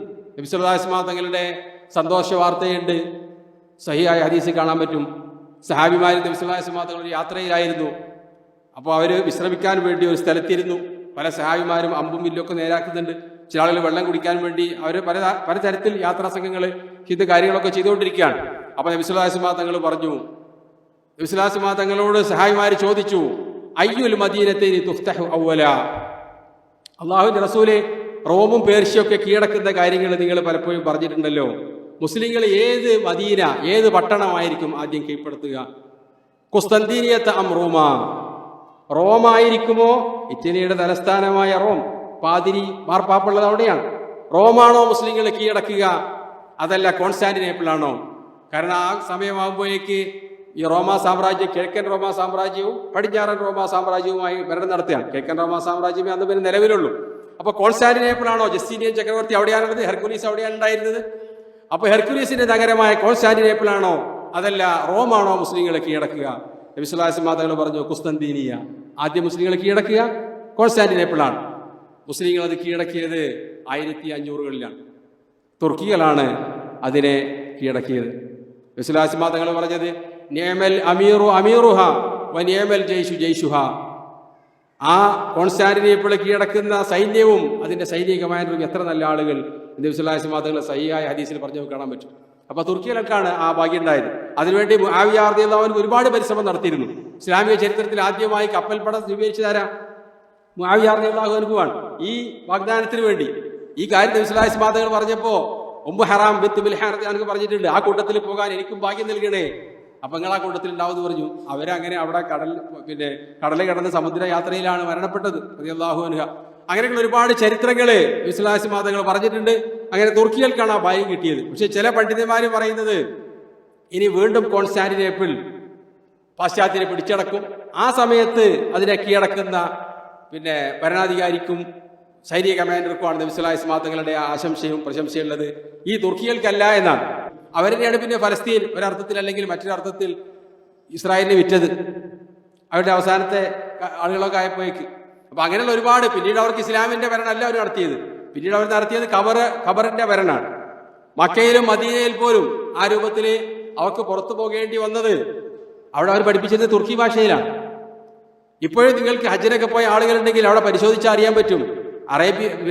സൗദി ഭരണകൂടം ഒന്നും നശിപ്പിച്ചിട്ടില്ല. അവിടേക്കുള്ള ബോർഡുകളിൽ പലതിലും അറബി അല്ല ഉള്ളത്, തുർക്കിയിലാണ് ബോർഡുള്ളത്. തുർക്കിയിൽ അങ്ങനെ തുർക്കി ഭാഷ പഠിപ്പിക്കാനും അതിന്റെ ആധിപത്യമായപ്പോൾ സ്വാഭാവികമായിട്ടും അറബികൾ അവർക്കെതിരെ തിരിഞ്ഞു. അതിന്റെ പരിണിത ഫലമാണ് ഇസ്ലാമിക ഖിലാഫത്ത് നശിച്ചുപോയത്. വിവരമില്ലാത്ത, ഇസ്ലാമികപരമായി യാതൊരു അറിവില്ലാത്ത കുറെ പടയാളികൾ അവരെ യൂറോപ്പിലേക്ക് പോകും. അവിടെ പോയിട്ട് എല്ലാ തരത്തിലുള്ള തോന്നിയാസവും ചെയ്യും. ഇന്ത്യയിലേക്ക് മുഗളന്മാർ വന്നതുപോലെ അതൊക്കെ ഇസ്ലാമിക ലേബലിൽ കെട്ടിവെക്കാൻ പറ്റും. ഇന്ത്യയിലേക്ക് മുഗളന്മാർ വന്നതും തുർക്കികൾ ജർമ്മനിയിൽ പോയി തോന്നിയാസം ചെയ്തതൊന്നും മുസ്ലിങ്ങളുടെ ലേബലിൽ വെക്കാൻ പറ്റില്ല. ഏതുപോലെ ബുഷി വന്നിട്ട് ഇറാഖിൽ ബോംബിട്ടത് ക്രിസ്ത്യാനികളുടെ തലയിൽ വെക്കാൻ പറ്റാത്തതുപോലെ, അതേപോലെ ഹിറോഷിമയിലും നാഗസാക്കിയിലും ബോംബിട്ടതാരാ? അമേരിക്കയാണ്. അതൊക്കെ കുരിശിന്റെ പേരിലാണ്, ക്രിസ്ത്യാനിയുടെ പേരിലാണ് എന്ന് നമ്മൾ ആക്ഷേപിക്കുന്നത് നീതിയല്ലല്ലോ. ആ രൂപത്തിൽ തന്നെ പല മുസ്ലിം രാജാക്കന്മാരും അവർക്ക് അധികാരം കിട്ടാൻ വേണ്ടി, അവർക്ക് ക്ഷേത്രങ്ങൾ കൊള്ളയടിക്കാൻ വേണ്ടി അത് ഹിന്ദു രാജാക്കന്മാരും ചെയ്തിട്ടുണ്ട്. പ്രമാണിമാരൊക്കെ ചെയ്ത രൂപത്തിൽ അവരൊക്കെ പല തെറ്റുകളും ചെയ്തിട്ടുണ്ട്. അപ്പൊ അവര് പൊറുതി മുട്ടി അവിടുന്ന് മുസ്ലിങ്ങളെ ആക്രമിക്കാൻ വേണ്ടി വന്നതാണ് യഥാർത്ഥത്തിൽ കുരിശ് യുദ്ധമായി പിൽക്കാലത്ത് പരിണമിച്ചത്. ന്യായം പറയുന്നത് അതാണ്. ഏതായിരുന്നാലും മുസ്ലിങ്ങളുടെ ഭരണം അത് മുഴിപ്പിക്കുകയാണ്. മമാലിക്കൾക്ക് ശേഷം പിന്നീട് അവിടെ ഭരണം നടത്തിയത് ഉസ്മാനികളാണ് 1917 വരെ. അതിനു മുമ്പ് തന്നെ 1840കളായപ്പോഴേക്ക് യൂറോപ്പിലാകമാനം സെമിറ്റിക് വിരുദ്ധത ആളിക്കത്താൻ തുടങ്ങി. ഈ ഇന്ത്യയിൽ ചെയ്തതുപോലെ യൂറോപ്പിൽ യഹൂദന്മാർക്കെതിരെ വലിയ വിപ്ലവം തന്നെ ഉണ്ടായി. കാരണം അതിന്റെ തൊട്ട് വർഷങ്ങളിലാണ് റോമാക്കാർ അവിടെ ഉണ്ടായത് രാജാക്കന്മാർ ഫലസ്തീൻ ആക്രമിക്കുകയും അവിടെ ബാക്കിയുള്ള യഹൂദന്മാരെ മുഴുവൻ കൂട്ടക്കൊല നടത്തുകയും ചെയ്തത് അവിടെയൊക്കെ താമസിച്ചിരുന്നു. അപ്പോൾ അവരൊക്കെ കൂട്ടത്തോടെ കുടിയേറിയത് യൂറോപ്പിലേക്കാണ്. അവിടെ പോയിട്ട് അവർ ചെല്ലുന്നിടത്തൊക്കെ അവർ ശല്യമാണ് ഉണ്ടാവാറുള്ളത്. മദീനയിൽ അങ്ങനെയായിരുന്നു. ആദ്യം അവർ ചെയ്യാൻ നാട്ടിലുള്ള ബിസിനസ് കൈയടക്കും. പിന്നെ അവർ പ്രത്യേക ഒരു ടീമായിട്ട് പലതരത്തിലുള്ള പ്രവൃത്തികൾ നടത്തും. സമ്പത്താണ് അവരുടെ പ്രധാന ലക്ഷ്യം. അല്ലാതെ ഖുർആനിൽ അല്ലാഹു പറഞ്ഞ ആ കാര്യം പറഞ്ഞതുപോലെ അവരുടെ മനസ്സ് ദീർഘായുസ്, അവരുടെ വാദമൊക്കെ നേരെ തിരിച്ചാണ്. ഞങ്ങൾ അള്ളാഹിൻ്റെ ആൾക്കാരാണ്, പ്രത്യേക ആൾക്കാരാണെന്നൊക്കെയാണ്. പക്ഷേ പ്രവൃത്തിയും പരിപാടിയൊക്കെ അള്ളാഹുവിനെ കോപിപ്പിക്കുന്ന കാര്യങ്ങളാണ്. അതുകൊണ്ട് തന്നെ അവർ ജീവിച്ച ഒരു നാട്ടിലും സമാധാനത്തോടു കൂടി അവർ ജീവിച്ചിട്ടില്ല. അവരേറ്റവും കൂടുതൽ ദ്രോഹിച്ചത് പേർഷ്യക്കാരാണ്, പിന്നീട് റോമക്കാരാണ്. അതിന് പിന്നെ മതപരമായ ഒരു പശ്ചാത്തലം കൂടിയുണ്ട്. അതേതാ? യൂറോപ്യന്മാർ ക്രിസ്ത്യാനികളാണ്, അല്ലെങ്കിൽ മഹാഭൂരിഭാഗവും ക്രിസ്ത്യാനികളാണ്. യേശുവിനെ കൊന്നതിൻ്റെ ചാർജ് ഷീറ്റ് ആർക്കെതിരെയാണുള്ളത്? യഹൂദന്മാർക്കെതിരെയാണ്. അതിനപ്പോൾ അടുത്ത കാലത്താണ് മാർപ്പാപ്പ ക്യാൻസൽ ചെയ്തത്. ഇനി മുതൽ യേശുവിനെ കൊന്നതിൻ്റെ പാപഭാരം ആർക്കില്ല? യഹൂദന്മാർക്കില്ല എന്ന് പറഞ്ഞുകൊണ്ട് അത് പാപ്പാക്ക് അതൊക്കെ ചെയ്യാലോ, അവരുടെ മതം അങ്ങനെയാണല്ലോ. പകരം ആ പരിശുദ്ധാത്മാവ് കുടികൊള്ളുന്ന വ്യക്തിത്വമാണ് മാർപ്പാപ്പ. അങ്ങനത്തെ ക്യാൻസൽ ചെയ്ത് കൊടുത്തിരിക്കുകയാണ്. അപ്പോൾ ആ രണ്ട് പശ്ചാത്തലങ്ങൾ കൂടി ഉണ്ടായത് കൊണ്ടാണ് ഹിറ്റ്ലർ, മുസോളിനി അങ്ങനെയുള്ള എല്ലാ ഭരണാധികാരികളും അതല്ലാത്തതും ഇവരെ പീഡിപ്പിച്ചിരുന്നത്. മതപരമായ അവരോടുള്ള വെറുപ്പ്, വിദ്വേഷം. പക്ഷെ അതൊന്നും ചരിത്രകാരന്മാര്, അതായത് ഇപ്പോൾ പ്രചരിപ്പിക്കുന്ന ആളുകൾ പ്രചരിപ്പിക്കാറില്ല. യഥാർത്ഥത്തിൽ ക്രിസ്ത്യൻ വിശ്വാസത്തിന്റെ ഒരു പിൻബലം കൂടി ഉണ്ടായിരുന്നു ഇവരെ നശിപ്പിക്കാൻ വേണ്ടി എന്നതാണ് ചരിത്രം. അങ്ങനെ ഈ സെമിറ്റിക് വിരുദ്ധത യൂറോപ്പിൽ അലയടിച്ചപ്പോൾ അതിൻ്റെയൊക്കെ പരിണിതഫലമായിട്ടാണ് ഹിറ്റ്ലർ ലക്ഷക്കണക്കിന് എന്ന് പറയപ്പെടുന്നു 60 ലക്ഷം യഹൂദന്മാരെ ചുട്ടുകൊന്നു എന്നൊക്കെയാണ് പറയുന്നത്. 60 ലക്ഷമെങ്കിൽ 6 ലക്ഷം കൂട്ടിക്കോളൂ, കുറച്ച് പൂച്ച ഒഴിവാക്കിയാൽ. ഏതായിരുന്നാലും അവരെ കൂട്ടക്കൊല നടത്തുന്നതിൻ്റെ ചിത്രങ്ങളും മറ്റുമൊക്കെ ചരിത്രത്തിൽ സ്ഥിരപ്പെട്ട കാര്യമാണ്. അപ്പോൾ യഹൂദന്മാർ അവർക്കൊരു വലിയ ഭാരമായി മാറി യൂറോപ്പിൽ. ഇവരെന്ത് ചെയ്യും? ഒന്നാം ലോകമായുധം പൊട്ടിപ്പുറപ്പെട്ടു. ബ്രിട്ടനെ സഹായിക്കാൻ വേണ്ടി യഹൂദന്മാർ തീരുമാനിച്ചു. അതിനവർ രാജാവിനോട് വെച്ച നിർദ്ദേശം, ഞങ്ങൾ യുദ്ധത്തിൽ നിങ്ങളെ സ്വർണം നൽകി സഹായിച്ചാൽ പകരമായി ഞങ്ങൾക്ക് ഫലസ്തീൻ ഭൂമി നൽകണം. അങ്ങനെ പല ചർച്ചകളും വന്നു. ഫലസ്തീൻ തന്നെ അവർക്ക് പിടിവാശൊന്നും ഉണ്ടായിട്ടില്ല. ഏതെങ്കിലും സ്ഥലം, അർജന്റീനയാണ് അവർ കാര്യമായി പല ആൾക്കാരും ചോദിച്ചത്. ഏതെങ്കിലും സ്ഥലത്ത് പോയിട്ട് എന്ത് ചെയ്യണം? ഞങ്ങൾക്ക് താമസിക്കണം. കാരണം ലോക ചരിത്രത്തിൽ 12,000 വർഷമായി ഏറ്റവും കൂടുതൽ പീഡിപ്പിക്കപ്പെട്ട ഒരു സമൂഹമാണ് യഹൂദന്മാർ ആയിരുന്നു. ഇപ്പൊ അവരതൊക്കെ വേറെ ആൾക്കാരെ ചെയ്യാതെ മാത്രം, അവരൊന്നും ചെയ്യാത്ത ആൾക്കാർക്കെതിരെയാണ് അവർ നടപ്പാക്കുന്നത് എന്ന് മാത്രം. അപ്പൊ അവർക്കൊക്കെ അത് സമ്മതമായി. 1860കളിൽ സിയോണിസ്റ്റ് പ്രസ്ഥാനം രൂപകൽപ്പന നടത്തുകയാണ്. അവരുടെ കൂട്ടത്തിൽപ്പെട്ട ചില ആളുകൾ സിയോണിസത്തിന് രൂപം നൽകുകയും 1894 മറ്റോ അവരുടെ ഒന്നാമത്തെ കോൺഫറൻസ് നടക്കുകയും ചെയ്തു. സ്വിസ്ര, അതായത് സ്വിറ്റ്സർലൻഡിൽ വെച്ചിട്ട്. അവിടെ വെച്ച് അവർ പ്രഖ്യാപിക്കുന്നത് അവരുടെ വാഗ്ദത്ത ഭൂമിയാണ് ഫലസ്തീൻ. ഫലസ്തീൻ ആരുടെ കയ്യിലാണുള്ളത്? മുസ്ലിങ്ങളുടെ കയ്യിലാണുള്ളത്. അത് തുർക്കി ഖിലാഫത്തിന്റെ കീഴിലാണ്. തുർക്കി ഖിലാഫത്ത് എന്ന് പറഞ്ഞാൽ നാമാവശേഷമായി പോയിരുന്നു. അതൊക്കെ നമ്മൾ ചരിത്രത്തിൽ ഒരുപാട് കാര്യങ്ങൾ മനസ്സിലാക്കേണ്ടതുണ്ട്. ഇവിടെയുള്ള മുഗളന്മാർ ആരുടെ ആൾക്കാരായിരുന്നു? തുർക്കികളുടെ ഖലീഫയുടെ കീഴിലായിരുന്നു. എന്താ അവർ തമ്മിലുള്ള ബന്ധം? ഇവിടെ ടിപ്പു സുൽത്താൻ തുർക്കി ഖലീഫന്റെ രാജാവായിരുന്നു. ഖുത്ബന്റെ അവസാനം അവർ പറയില്ലേ, അല്ലാഹുമ്മ ഇർദാൻ അസ്ഹാബി മുഹമ്മദിൻ സല്ലല്ലാഹു അലൈഹി വസല്ലം അബൂബക്കർ ഉമർ ഉസ്മാൻ അലി ടിപ്പു സുൽത്താൻ, ഇങ്ങനെ ചേർത്ത് പറയും. ഇങ്ങനെ അവിടുന്ന് ഖലീഫ സമ്മതിക്കും. ഖുത്ബന്റെ അവസാനത്തിൽ മൗര്യർക്ക് വായിക്കാൻ പെർമിഷൻ ഉണ്ട്. അപ്പം ആരായി? തുർക്കി ഖലീഫ അംഗീകരിച്ച രാജാവായി. ഇതാണ് ബന്ധം. പിന്നെ തുർക്കി ഖലീഫയ്ക്കെതിരൊന്നും പറയാനൊന്നും പാടില്ല. അങ്ങനെ ഹൈദരാബാദിലെ നിസാം അവന്റെ ആളായിരുന്നു, അവരുടെ ആൾക്കാരായിരുന്നു. ഇങ്ങനെയൊക്കെയാണ് തുർക്കിയുടെ ഭരണം ഉണ്ടായിരുന്നത്. അപ്പോൾ ആ രൂപത്തിൽ പലസ്തീനിൽ ഭരിച്ചിരുന്നതും ഇങ്ങനത്തെ ഏതൊരു പ്രാദേശിക ഭരണാധികാരികളാണ്. അവർക്കൊക്കെ തുർക്കികളോട് പിന്നീട് വംശീയത പേരിൽ വെറുപ്പാകാൻ തുടങ്ങി. ഈ സിയോണിസ്റ്റുകൾ അവിടെ സമ്മേളനം കൂടിയിട്ട് അവർ തീരുമാനിച്ചത് പലസ്തീൻ തിരഞ്ഞെടുക്കാനാണ്. അവർ ആ സമയം തന്നെ ഓരോരുത്തരായി അങ്ങോട്ട് പലായനം ചെയ്ത് വരാൻ തുടങ്ങി. അതൊക്കെ വളരെ നാമമാത്രമായ ആളുകളാണ്. 1917 ആകുമ്പോഴേക്ക് ബ്രിട്ടൻ അവരുടെ ഭരണാധികാരി അവിടെ പ്രഖ്യാപനം നടത്താണ്, പ്രധാനമന്ത്രി നിങ്ങൾക്ക് വാഗ്ദത്ത ഭൂമിയായ ഫലസ്തീനിലേക്ക് പോകാനുള്ള സൗകര്യം ഒരുക്കി കൊടുക്കും. അത് പുറത്തറിഞ്ഞു ആ കരാറ്. അതോടുകൂടി മുസ്ലിങ്ങളുടെ പല ആളുകൾ പ്രതിഷേധിച്ചപ്പോൾ അദ്ദേഹം അത് അങ്ങനെയൊന്നുമില്ല എന്ന് പറഞ്ഞ് അവർ നിഷേധിക്കുകയൊക്കെ ചെയ്തു. പക്ഷേ ഉള്ളിൽ ആ കരാർ അവർ ചെയ്തിരുന്നു. അതിനുവേണ്ടിയുള്ള ഒരുക്കങ്ങൾ യഹൂദന്മാർ ആരംഭിച്ചു. പല പ്രദേശങ്ങളിൽ നിന്നും കൂട്ടം കൂട്ടമായി യഹൂദന്മാരിവിടെ വരാൻ തുടങ്ങി ഫലസ്തീനിലേക്ക്. അത് അവിടെ താമസിക്കുന്ന അറബികൾക്ക് പ്രശ്നമായി. അറബികൾ എന്ന് പറഞ്ഞാൽ മുസ്ലിങ്ങൾ മാത്രമല്ല, പിന്നെയോ അവിടെ ഉണ്ടായിരുന്ന 10-20% വരുന്ന ക്രിസ്ത്യാനികളുണ്ട്. എതിർക്കാൻ തുടങ്ങിയപ്പോഴാണ് അതൊരു വലിയ ലോകത്തിലുള്ള ആഗോള പ്രശ്നമായി. അതാദ്യം ആഗോള പോലീസ് ബ്രിട്ടൻ ആയതുകൊണ്ട് അവർക്കൊരു വലിയ ശല്യമായി മാറി. അവരതിനൊരു തീരുമാനം ഉണ്ടാക്കാൻ വേണ്ടി പലതരത്തിലുള്ള സംഗതികളും ചെയ്തു. ഒന്നാം ലോക മഹായുദ്ധത്തിൽ തുർക്കി അച്ചുതണ്ട് കക്ഷികളുടെ കൂട്ടത്തിലായിരുന്നു. ജർമ്മനി, ഇറ്റലി, ജപ്പാൻ, തുർക്കി അങ്ങനെ തോൽക്കാനായിരുന്നു അവർക്ക് വിധി. തോറ്റു കഴിഞ്ഞപ്പോൾ റഷ്യയും അതേപോലെ ഫ്രാൻസും ബ്രിട്ടനും ചേർന്ന് തുർക്കി ഖലീഫേൻ്റെ സ്ഥലങ്ങളൊക്കെ വീതിച്ചെടുക്കാൻ വേണ്ടി തീരുമാനിച്ചു. മാൻഡേറ്റുകളെന്നോ മറ്റോ ആണ് അതിന് നമ്മൾ സ്കൂളിലൊക്കെ വായിച്ചതായിട്ട് ഓർക്കുന്നത്. അങ്ങനെ വീതിച്ചെടുത്ത കൂട്ടത്തിൽ ഫലസ്തീൻ ആരുടെ ഓഹരിയിലാണ് കിട്ടിയത്? ബ്രിട്ടൻ്റെ ഓഹരിയിലാണ്. ബ്രിട്ടൻ അവർക്ക് വെറുതെ കിട്ടിയതല്ലേ, അങ്ങനെ അങ്ങോട്ട് കയറി ചെല്ലാൻ പറ്റില്ല. കാരണം അവിടെ പ്രദേശവാസികളായ അറബികളുണ്ട്. അവരുടെ അടുത്തേക്ക് ഒരു അധിനിവേശ ശക്തി കടത്തിയാൽ അവർ സമ്മതിക്കൂല. അപ്പൊ അവർ ആദ്യം ചെയ്തത് തുർക്കി ഖലീഫക്കെതിരെ അവിടെ ഉണ്ടായിരുന്ന ഇസ്മായിൽ ബാഷമാരാണ് അവിടെ ഭരിച്ചിരുന്നത്. മക്കയിലും മദീനയിലൊക്കെ അവർ ഭരിച്ചിരുന്നു, ഷെരീഫുമാർ. അദ്ദേഹത്തിനെ കണ്ടിട്ട് അവർ പറഞ്ഞു, നിങ്ങൾക്ക് അറബികൾക്ക് ഫലസ്തീൻ ആസ്ഥാനമായി വലിയൊരു അറബ് സാമ്രാജ്യത്തിന് ഞങ്ങൾ അവസരം നൽകാം. അതുകൊണ്ട് നിങ്ങൾ എന്ത് ചെയ്യണം? തുർക്കി ഖലീഫക്കെതിരെ ഞങ്ങളുടെ കൂടെ നിൽക്കണം. ഇത് ഒന്നാം ലോക മഹായുദ്ധത്തിന് മുമ്പ് തന്നെ അവരോട് പറഞ്ഞിരുന്നു. അവരുടെ നിർലോഭമായ സഹായം ബ്രിട്ടനാണ് ഉണ്ടായിരുന്നത്.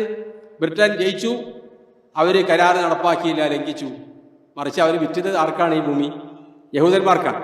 അങ്ങനെ യഹൂദന്മാർ അവിടെ വരാൻ തുടങ്ങി. അവിടെയുള്ള പ്രദേശവാസികൾ അവർ തമ്മിൽ പലപ്പോഴും പ്രശ്നമായി. അവസാനത് പിന്നീട് രണ്ടാം ലോക മഹായുദ്ധമുണ്ടായി. UN-ന്റെ മുന്നിൽ അതെത്തി. അവർ തീരുമാനിച്ചത് ഫലസ്തീനിനെ 3 രാജ്യമായി 3 പ്രദേശങ്ങളായി വിഭജിക്കാനാണ്. ഒന്ന് യഹൂദന്മാർക്ക്, അവരവിടെ ഉണ്ടായിരുന്നത് 8%. പിന്നീട് രണ്ടാം ലോക മഹായുദ്ധം കഴിഞ്ഞപ്പോഴേക്ക് അവർ ഭൂരിഭാഗമായിട്ടുണ്ട് പല പ്രദേശങ്ങളിലും. പിന്നീട് വളരെ ചെറിയൊരു പ്രദേശം അത് ഫലസ്തീനികൾക്ക്, അവിടെയുള്ള ക്രിസ്ത്യാനികൾക്കും ഭൂരിഭാഗം വരുന്ന മുസ്ലിമുകൾക്കും. അവർക്ക് ആർക്കും ഇല്ലാത്തതാണ് ബൈത്തുൽ മുഖദ്ദസ്. കാരണം അത് എല്ലാവരുടെയും പുണ്യഭൂമിയാണ്. അങ്ങനെയാണ് UN-ന്റെ തീരുമാനമുണ്ടായത്. പിന്നീട് ഒരുപാട് പ്രമേയങ്ങൾ UN അങ്ങനെ പ്രമേയം പാസ്സാക്കും, അതിന്റെ ആൾക്കാരെ പരിഹസിക്കുകയും ചെയ്യുന്ന അവസ്ഥയാണ് നമ്മളിപ്പോൾ വർത്തമാനകാലത്ത് കണ്ടുകൊണ്ടിരിക്കുന്നത്. അതൊക്കെ ഒരു വഞ്ചനയായിരുന്നു എന്ന് അറബികൾ തിരിച്ചറിയാൻ. ആദ്യം അവർ ഫലസ്തീൻ പ്രശ്നത്തെ നോക്കിക്കണ്ടത് എന്തിന്റെ അടിസ്ഥാനത്തിൽ? വംശീയതയുടെ പേരിൽ അല്ലെ? അറബ് രാജ്യം രൂപീകരിക്കാമെന്ന ചതിക്കുഴിയിൽ വീണിട്ടാണ് അവർ ഒട്ടോമൻ രാജാവിനെതിരെ അല്ലെങ്കിൽ ഖലീഫയ്ക്കെതിരെ രംഗത്ത് വരുന്നത്. അങ്ങനെ ചതിക്കുഴിയിൽ അവർ പെട്ടു. പിന്നീട് നമ്മൾ കണ്ടുകൊണ്ടിരിക്കുന്നത് ഓരോ അറബ് രാജ്യങ്ങളെയും അവർ ഓരോ ചതിക്കുഴിയിൽപ്പെടുത്തി വഞ്ചിക്കുന്നതാണ്. അങ്ങനെ UN-ന്റെയും ലോകത്തെ വൻശക്തികളുടെയും ബേക്കിലാണ് യഹൂദന്മാർ അവിടെ താമസിച്ചു വരുന്നത്. അതല്ലാതെ ഏതെങ്കിലും അറബ് രാജ്യത്തിന് യഹൂദന്മാരോട് ഏറ്റുമുട്ടി പിടിച്ചിക്കാൻ പറ്റാത്തത് കൊണ്ടല്ല. പല ആൾക്കാരും തെറ്റിദ്ധരിച്ച പോലെ യഹൂദത്തിനോടാണ് അവർ യുദ്ധം ചെയ്യുന്നത്. പക്ഷെ അത് പ്രത്യക്ഷമായല്ല. യഹൂദന്മാർക്കുള്ള എല്ലാ ആയുധങ്ങളും 1917 മുതൽ കൊടുത്തിരുന്നത് ബ്രിട്ടനാണ്. അതിനുശേഷം പിന്നെ അമേരിക്കയും ബ്രിട്ടൻ ലോകത്തുള്ള വൻശക്തികളാണ്. അവർക്കുള്ള എല്ലാ തരത്തിലുള്ള സഹായവും നൽകിക്കൊണ്ടിരിക്കുന്നത്. ഇപ്പോൾ നമുക്കതൊക്കെ മീഡിയകളിലൂടെ തുറന്ന് വായിക്കാൻ പറ്റും. അവർക്കുള്ള ഏറ്റവും വലിയ ബോംബുകൾ നൽകുന്ന ആരാ? അമേരിക്ക. ആണവായുധം നൽകുന്ന 200-ലേറെ ആണവായുധങ്ങൾ ഇസ്രായേലിന്റെ കയ്യിലുണ്ട്. മിഡിൽ ഈസ്റ്റിലെ ഏറ്റവും വലിയ ആണവശക്തി അവരാണ്. വേറെ ആരും ഉണ്ടാക്കാൻ പാടില്ല. അതാണിപ്പോൾ ഇറാനുമായി അവർക്കുള്ള പ്രശ്നം. അങ്ങനെ ഏത് തരത്തിലൂടെ നോക്കിയാലും ഒരു ക്രിമിനൽ റൗഡി രാജ്യമാണ് ഇസ്രായേൽ എന്നവർ പലതവണ അവർ വ്യക്തമാക്കിയിട്ടുള്ളതാണ് അവരുടെ പ്രവൃത്തിയിലൂടെ. ഏത് പ്രദേശത്ത് അവർക്ക് ബോംബിടാം. ഇന്ത്യയിൽ വന്ന് ബോംബിട്ട് പോയാലും അവർക്ക് ഭീഷണിയുള്ള ആൾക്കാർ ഇവിടെ ഉണ്ടെങ്കിൽ അവർ ബോംബിട്ട് പോകും, അവർക്ക് നശിപ്പിക്കും എന്ന ചിന്താഗതിയാണ് അവരെടുക്കലുള്ളത്. അങ്ങനെ അവർക്ക് രാജ്യത്തിനോ അതിർത്തിയൊന്നും പ്രശ്നമില്ല.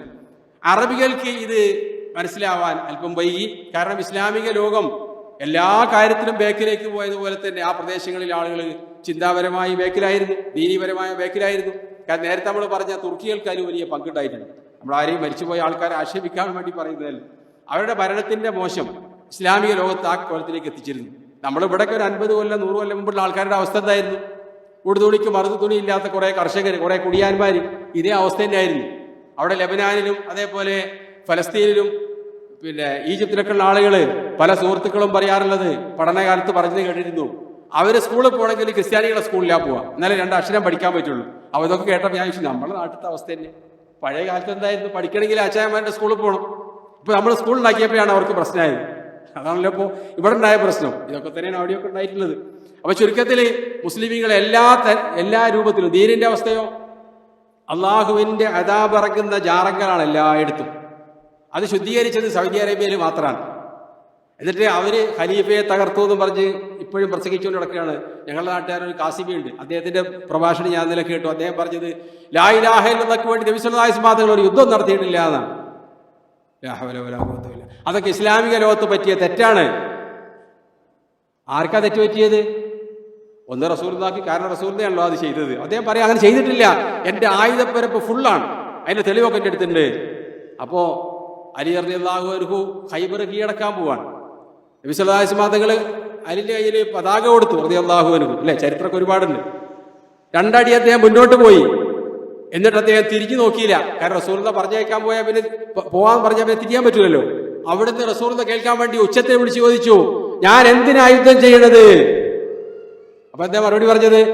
ലാ ഇലാഹ ഇല്ലല്ലാഹ് എന്ന് അവർ പറയാൻ തയ്യാറാണെന്ന് ചോദിച്ചു നോക്കുക, പറഞ്ഞാൽ തിരിച്ചു പോന്നോന്നാ പറഞ്ഞത്. അതിനുവേണ്ടി യുദ്ധം ചെയ്തത്. അങ്ങനെ യുദ്ധം ആദ്യം ചെയ്ത ചരിത്രത്തിൽ മുഹമ്മദ് ബിൻ അബ്ദുൽ വഹാബ് എന്ന അയാൾ പറയാ നീചനാണ്, നഅൂദുബില്ല, വേറെ ആരും ചെയ്തിട്ടില്ല അത്രേ. അതിനുവേണ്ടി കൊന്നു, അതിനുവേണ്ടി പിന്നെ ആളുകളെ കത്തിച്ചു എന്നൊക്കെ പറഞ്ഞിട്ട് അങ്ങനെ ഒരുപാട് ഇളകുന്നുണ്ട്. അപ്പൊ ചുരുക്കത്തിൽ ഇസ്ലാമിക ഒരു സംഗതി അദ്ദേഹത്തിന് അറിയില്ല. ഉമിർതു അൻ ഉഖാതിലൻ നാസ് ഹത്താ യശ്ഹദു അല്ലാ ഇലാഹ ഇല്ലല്ലാഹ്. എന്താ അതിന്റെ അർത്ഥം? എല്ലാവർക്കും അറിയാലോ. അതിന്റെ അർത്ഥമൊക്കെ വിശദീകരിച്ചിട്ടുണ്ട്, പല പണ്ഡിതന്മാരും വിശദീകരിച്ചിട്ടുണ്ട്. കിതാബ് തൗഹീദിന്റെ വിശദീകരണത്തിൽ പറയുന്നുണ്ട് എന്താ മുഖാത്തലത്ത് എന്ന് പറഞ്ഞാൽ. മുഖാത്തല എന്ന് പറഞ്ഞാൽ എങ്ങോട്ട് ആരെങ്കിലും പോരാടാൻ വന്നാൽ അവരോട് നമുക്ക് യുദ്ധം ചെയ്യാൻ അനുവാദമുണ്ട്.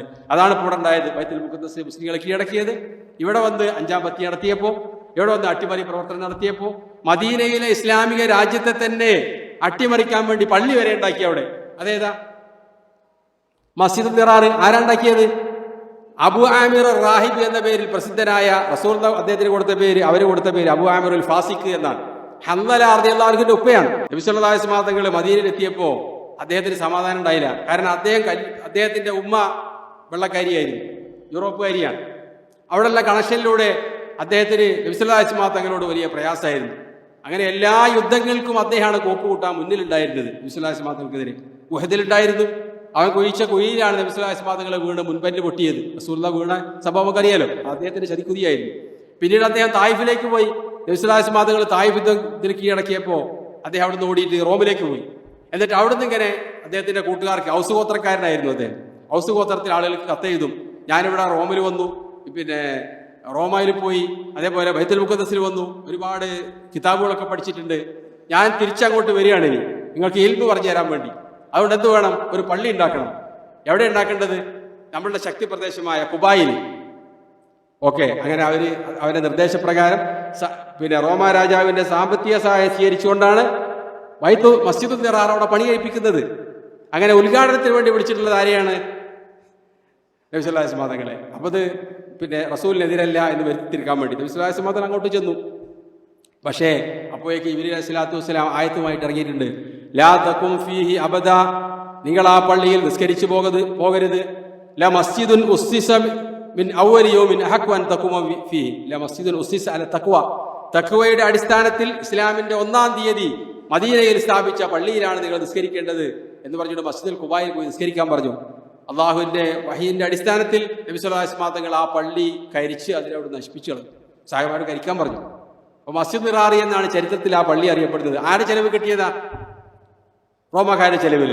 നേരത്തെ പറഞ്ഞതിനെ കൂട്ടാൻ പറ്റിയ വളരെ പിന്നെ 21 ക്യാരറ്റ് സഹിയായ ഹദീസുകളാണ് ഈ പറഞ്ഞ കാര്യങ്ങളൊക്കെ. ഇസ്ലാമിക രാജ്യത്ത് റോമാക്കാർ വന്ന് നടത്തിയിരുന്ന യുദ്ധ പ്രവർത്തനങ്ങൾ, അവിടെ നടത്തിയിരുന്ന അട്ടിമറി പ്രവർത്തനങ്ങൾ, അവിടെ ഇപ്പം ഉണ്ടാക്കാൻ പോയിരുന്ന സൈനിക ക്യാമ്പ്, മിലിഷ്യകളെ പരിശീലിപ്പിക്കാനുള്ള പിന്നെ ക്യാമ്പാണ് ഈ മസ്ജിദുൽ ദിറാർ. അപ്പൊ ചുരുക്കത്തിൽ മുസ്ലിമീങ്ങൾ മസ്ജിദുൽ അഖ്സ കീഴടക്കിയതാവട്ടെ, മറ്റു പ്രദേശങ്ങളെ കീഴടക്കിയതാവട്ടെ, അവിടെയുള്ള മനുഷ്യരെയൊക്കെ സ്വതന്ത്രരാക്കാൻ വേണ്ടിയാണ്.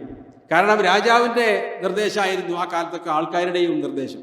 ആൾക്കാർക്ക് രാജാവ് എന്താ പറയണത് അതന്നെ മതം. ഫിറഔൻ പറഞ്ഞില്ലേ അന റബ്ബുക്കുമുൽ അഅല. അപ്പൊ രാജാവിനെ എതിർത്തൊന്നും പറയാൻ പാടില്ല. എന്നാൽ ഇസ്ലാമിക രാജ്യത്തോ ഒരു പ്രദേശം മുസ്ലിമീങ്ങൾ കീഴടക്കിയാൽ അവർക്ക് അവരുടെ ഇഷ്ടമുള്ള മതം സ്വീകരിക്കാം. ഇസ്ലാമിക രാജ്യത്ത് ഇസ്ലാമിക ഭരണാധികാരി പറയുന്നതായിരിക്കും അവിടുത്തെ നിയമം, മതനിയമല്ല. അതൊക്കെ അവരുടെ മതനിയമം. അതാണല്ലോ ഇപ്പോൾ ബൈത്തുൽ മുഖദ്ദസിൽ നമ്മൾ കണ്ടത്. അവരുടെ ചർച്ച നശിപ്പിച്ചിട്ടില്ല, അവരുടെ കുരിശ് തകർത്തിട്ടില്ല, അവരുടെ ആചാരങ്ങൾക്ക് നിരോധനം ഏർപ്പെടുത്തിയിട്ടില്ല. അവരവിടെ പിന്നെ ക്രിസ്മസ് ആഘോഷിച്ചിരുന്നു, പെസഹ ആഘോഷിച്ചിരുന്നു, അതേപോലെ എല്ലാ കാര്യങ്ങളും അവർ ചെയ്തിരുന്നു. അനാചാരങ്ങളും വിധേയത്വമൊക്കെ അത് നിർത്തലാക്കാൻ പറഞ്ഞിട്ടില്ല. അതൊക്കെ അംഗീകരിച്ചുകൊണ്ടല്ല, അതിനൊക്കെ അവർക്ക് അനുവാദം ഉണ്ടായിരുന്നു. ഇസ്ലാമിക രാജ്യത്ത് ജീവിക്കണമെങ്കിൽ ജിസിയ കൊടുക്കണം. കാരണം മുസ്ലിങ്ങൾ സൈനികത്തിൽ ചേരുന്നുണ്ട്, ഇവരുടെ സംരക്ഷണം മുസ്ലിങ്ങളുടെ ഉത്തരവാദിത്വത്തിലാണ്. ആ ഉത്തരവാദിത്തത്തിന് പകരമായി ഒരു ചെറിയ സംഖ്യ അവർ ഇസ്ലാമിക ഭരണാധികാരിക്ക് നൽകണം. ഭരണാധികാരിക്കല്ല, ഇസ്ലാമിക ഗവൺമെന്റിന്. അതാണ് ജിസിയ എന്ന് പറയുന്നത്. അങ്ങനെയാണ് മുസ്ലിങ്ങൾ കീഴടക്കിയത്. ബാക്കിയുള്ളിടത്തോ അവരെ കീഴടക്കിയാൽ പിന്നെ അവരെ തന്നെയാണ് മതം, വേറെ ആരൊന്നും ഉണ്ടാൻ പാടില്ല. കീഴടക്കാതെ തന്നെ അപ്പം അങ്ങനെയാണ് പറയുന്നത്, ഞങ്ങളതാണ് ഇവിടെ മതം എന്നുള്ളത്. അപ്പോൾ കീഴടക്കാനുള്ള രാജാക്കന്മാരുടെ അവസ്ഥ എന്തായിരിക്കും? ഈ പ്രദേശങ്ങളൊക്കെ മുമ്പ് ഭരിച്ച ആൾക്കാരുണ്ടായിരുന്നു, അവരുടെ വലിയ പിടുത്തൊന്നും ഉണ്ടായിരുന്നില്ല. എന്നാൽ തന്നെ ഒരു പള്ളി സ്ഥാപിക്കാൻ ഇവിടെ ഉണ്ടായിരുന്ന പ്രയാസം എത്രയായിരുന്നു? ജമ്മിയോട് പോയിട്ട് പറയണം, പിന്നെ മഹാരാജാവിൻ്റെ ഉത്തരവ് കിട്ടണം. ആ വലിയൊരു സാമ്രാജ്യമൊന്നും ആയിരുന്നില്ല. അപ്പോൾ മഹാരാജാക്കന്മാർ ഭരിച്ച പ്രദേശങ്ങളുടെ അവസ്ഥ എന്തായിരിക്കും? അതുകൊണ്ടാണ് സഹാബിമാര് പേർഷ്യൻ രാജാവിന്റെ കൊട്ടാരത്തിൽ ചെത്തിയെന്ന് പറഞ്ഞത്, ഞങ്ങൾ ജനങ്ങളെ വിമോചകരാക്കാൻ വന്നതാണ്, ജനങ്ങളെ അടിമത്തത്തിൽ നിന്ന് സ്വതന്ത്രരാക്കാൻ വന്നവരാണ്. പലതരത്തിലുള്ള അടിമച്ചങ്ങലകളിൽ കിടന്ന് പെടയുന്ന മനുഷ്യരെ അള്ളാഹു അവർക്ക് അനുവദിച്ചിട്ടുള്ള സ്വാതന്ത്ര്യത്തിന് വേണ്ടി വിടിയിക്കാൻ വന്നവരാണ് ഞങ്ങൾ എന്നാണ് അതാ സാഹബാരി പറഞ്ഞത്. അല്ലാതെ എല്ലാവരെയും മുസ്ലിമാക്കാൻ പോയതല്ല. അപ്പൊ ആ പറഞ്ഞ കാര്യം ശരിയാണ്. പക്ഷേ അവരോട് ആദ്യം ചോദിച്ചത്, നിങ്ങൾ മുസ്ലിമാകാൻ തയ്യാറുണ്ടോ? തയ്യാറില്ല. എന്നാൽ നിങ്ങൾ സ്വതന്ത്രരായി ജീവിച്ചോളൂ, പക്ഷെ എന്ത് വേണം? ഇസ്ലാമിക ഭരണമായിരിക്കും ഇവിടെ ഉണ്ടാവുക, അതിന്റെ ശരീഅത്തനുസരിച്ചായിരിക്കും ഞങ്ങൾ ഭരിക്കുക, പക്ഷെ നിങ്ങൾക്ക് ഇവിടെ സ്വസ്ഥരായി ജീവിക്കാം. ഇതാണ് ഇസ്ലാമിക നിയമം. അപ്പൊ ചുരുക്കത്തിൽ ഇതാണ് മസ്ജിദുൽ അഖ്സയുടെയും ഫലസ്തീനിന്റെയും ഇസ്ലാമികപരമായ ഒരു ചുരുങ്ങിയ വിശദീകരണം. ഇനി ഇപ്പോ സംശയകരമായി നിൽക്കുന്ന ചില കാര്യങ്ങളുണ്ട്. ഒന്ന്, ആരാണ് യഥാർത്ഥത്തിൽ ബൈത്തുൽ മുഖദ്ദസിന്റെ അവകാശികൾ? അത് യഹൂദന്മാർ തന്നെ. ഇപ്പൊ നിങ്ങൾ സാധാരണ മുസ്ലിമിനോട് ചോദിച്ചാൽ, നമ്മളുടെ പുണ്യഭൂമിയാണ്, എന്നാലും അവരല്ലേ ഇപ്പൊ അവിടെ ബനു ഇസ്രായേൽ എന്ന് പറഞ്ഞാൽ തന്നെ ആരാ? ഇസ്രായേൽ എന്ന് പറയുന്നത് ആരാണ്? യാക്കൂബ് നബി അലൈഹി സ്വലാം, അദ്ദേഹത്തിന്റെ മക്കളാണല്ലോ 12 ഗോത്രക്കാര്, പിന്നെ അതിന്റെ ഉപവിഭാഗക്കാര്. അവരല്ലേ അവിടെ താമസിച്ചത്, അവിടെയല്ലേ ഈസാ നബി വന്നത്, സുലൈമാൻ നബി, ദാവൂദ് നബി, യാക്കൂബ് നബി, അവിടുന്ന് അങ്ങോട്ടുള്ള പ്രവാചകന്മാരൊക്കെ ബനു ഇസ്രായേൽ പ്രവാചകന്മാരാണ്.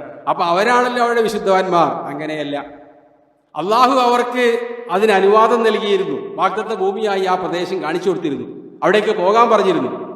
മൂസാ നബി അലൈഹി സ്വലാം അവരോട് പറഞ്ഞു, യാ ഖൗമി ദുഖുലുൽ അർദൽ മുഖദ്ദസതല്ലതി കതബല്ലാഹു ലക്കും വലാ തർതദ്ദു അലാ അദ്ബാരിക്കും ഫതൻഖലിബു ഖാസിരീൻ. യാ ഖൗമി ദുഖുറു നിഅമത്തല്ലാഹി അലൈക്കും. മനുഷ്യന്മാരെ, അള്ളാഹു നിങ്ങൾക്ക് ചെയ്ത നിയമത്തുകൾ നിങ്ങൾ ആലോചിച്ച് നോക്കൂ. അല്ലെ, മന്നു സെലും വരെ ഇറക്കി കൊടുത്തു. രാവിലെ നീച്ച് പല്ലേക്കാൻ വേണ്ടി ബ്രഷ് എടുത്താണ് പുറത്തേക്ക് ഇറങ്ങിയാൽ കാണുന്നത് എന്താണ്? ബഫെ റെഡിയായി. എന്തേ ചെയ്യേണ്ടതുള്ളൂ? ഭാര്യ കൊണ്ടൊന്ന് കഴിക്കുക, വെറുതെ ചെയ്യേണ്ട ആവശ്യമില്ല. മഞ്ഞ് സെലുവ, കാടപ്പക്ഷിയുടെ ഇറച്ചിയും അതേപോലെ മഞ്ഞ് ആകാശിറക്കുന്ന ഒരു ഐസ്ക്രീമും നമ്മളെ മനസ്സിലാക്കാൻ പറ്റി പറയുകയാണെങ്കിൽ.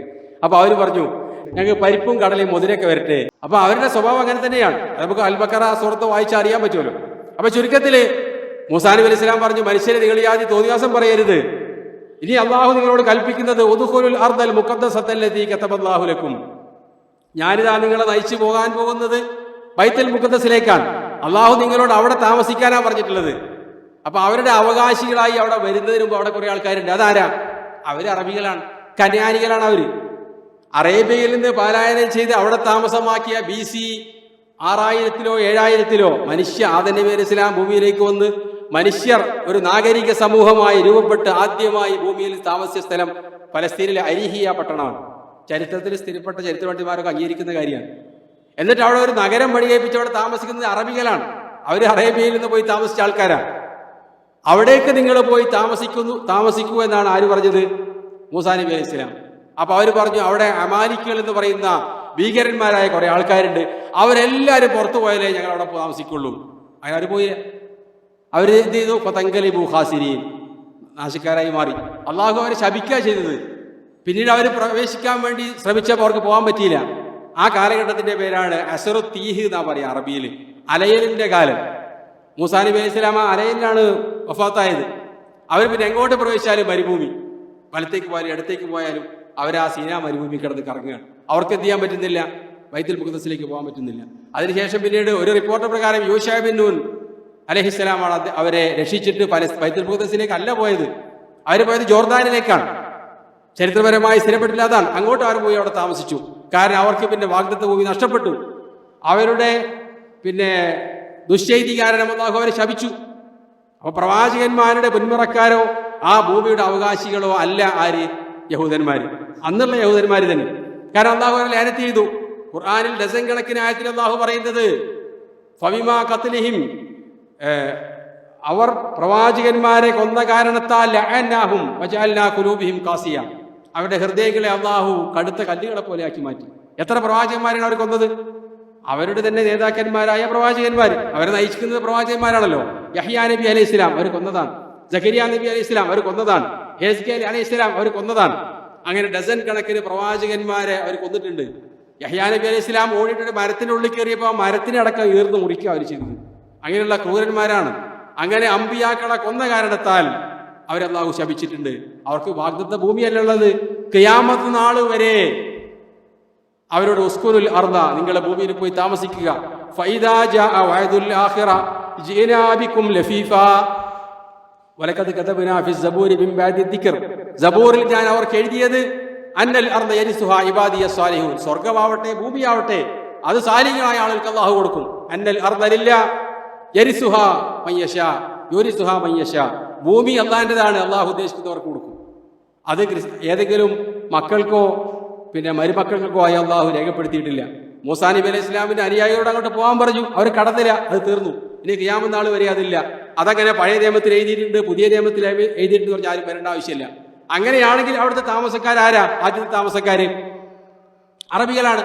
അതിനുശേഷം എത്രയോ സഹസ്രാബ്ദങ്ങൾക്ക് ശേഷമാണ് അവിടെ മൂസാ നബി അലൈഹി ഇസ്ലാം വരുന്നത്. പക്ഷെ അദ്ദേഹത്തിന് അവിടെ അതിലേക്ക് പ്രവേശിക്കാൻ പറ്റിയിട്ടില്ല, പിരിഞ്ഞുപോയി. പിന്നീട് ദാവൂദ് നബി അലൈഹി ഇസ്ലാമാണ് വ്യവസ്ഥാപിതമായി അവിടെ രാജ്യം സ്ഥാപിക്കുന്നത്. BC 1000-ലാണ്. ഈസാ നബി അലൈഹി ഇസ്ലാമിന്റെ 1000 കൊല്ലം മുമ്പ് അദ്ദേഹം ഭരണം നടത്തി. അലൈഹി ഇസ്ലാം പിന്നീട് സുലൈമാൻ നബി വന്നു, അദ്ദേഹം ഭരണം നടത്തി. ആ സ്ഥാപിച്ച ഭരണം 3 നൂറ്റാണ്ട് അവിടെ നിലനിന്നിരുന്നു. പിന്നീട് അവസാനമായപ്പോഴേക്കും അവർ 2 രാജ്യമായി തമ്മിലടിച്ച് പിരിഞ്ഞു. യഹൂദന്മാരുടെ അവസ്ഥ നമുക്കറിയാലോ. 72 അവർ പിളർന്നു പറഞ്ഞാൽ എല്ലാം അങ്ങനെ തന്നെയാണ് അവരുടെ അവസ്ഥ. 12 ഗോത്രങ്ങളുണ്ടായപ്പോൾ 12 ആക്കും വെള്ളം കുടിക്കാൻ വേറെ വേറെ കിണർ വേണമെന്ന് പറഞ്ഞ ആൾക്കാരാണ് മൂസാ നബി അലൈഹി ഇസ്ലാം ഉള്ള കാലത്ത് തന്നെ.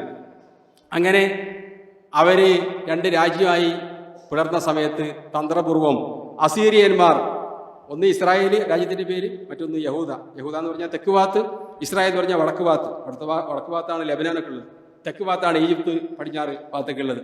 അപ്പോൾ ആ 2 രാജ്യങ്ങളായി പരസ്പരം പോരടിക്കലാണ്. അതിനിടയിൽ അസീറിയന്മാർ വന്നിട്ട് ഇസ്രായേൽ ആക്രമിച്ച് കീഴടക്കി മുഴുവെണ്ണത്തിനെയും പിടിച്ചുകൊണ്ടുപോയി. അവിടെ ഉണ്ടായത് ലക്ഷക്കണക്കിന് ആളുകളെ കൂട്ടക്കൊല ചെയ്തു. ബാക്കിയുള്ളവർ അടിമ ജോലിക്ക് വേണ്ടിയിട്ട് എന്ത് ചെയ്തു? പിടിച്ചുകൊണ്ടുപോയി. പിന്നീട് 17 വർഷം വരെ യഹൂദ സാമ്രാജ്യം നിലനിന്നിരുന്നു.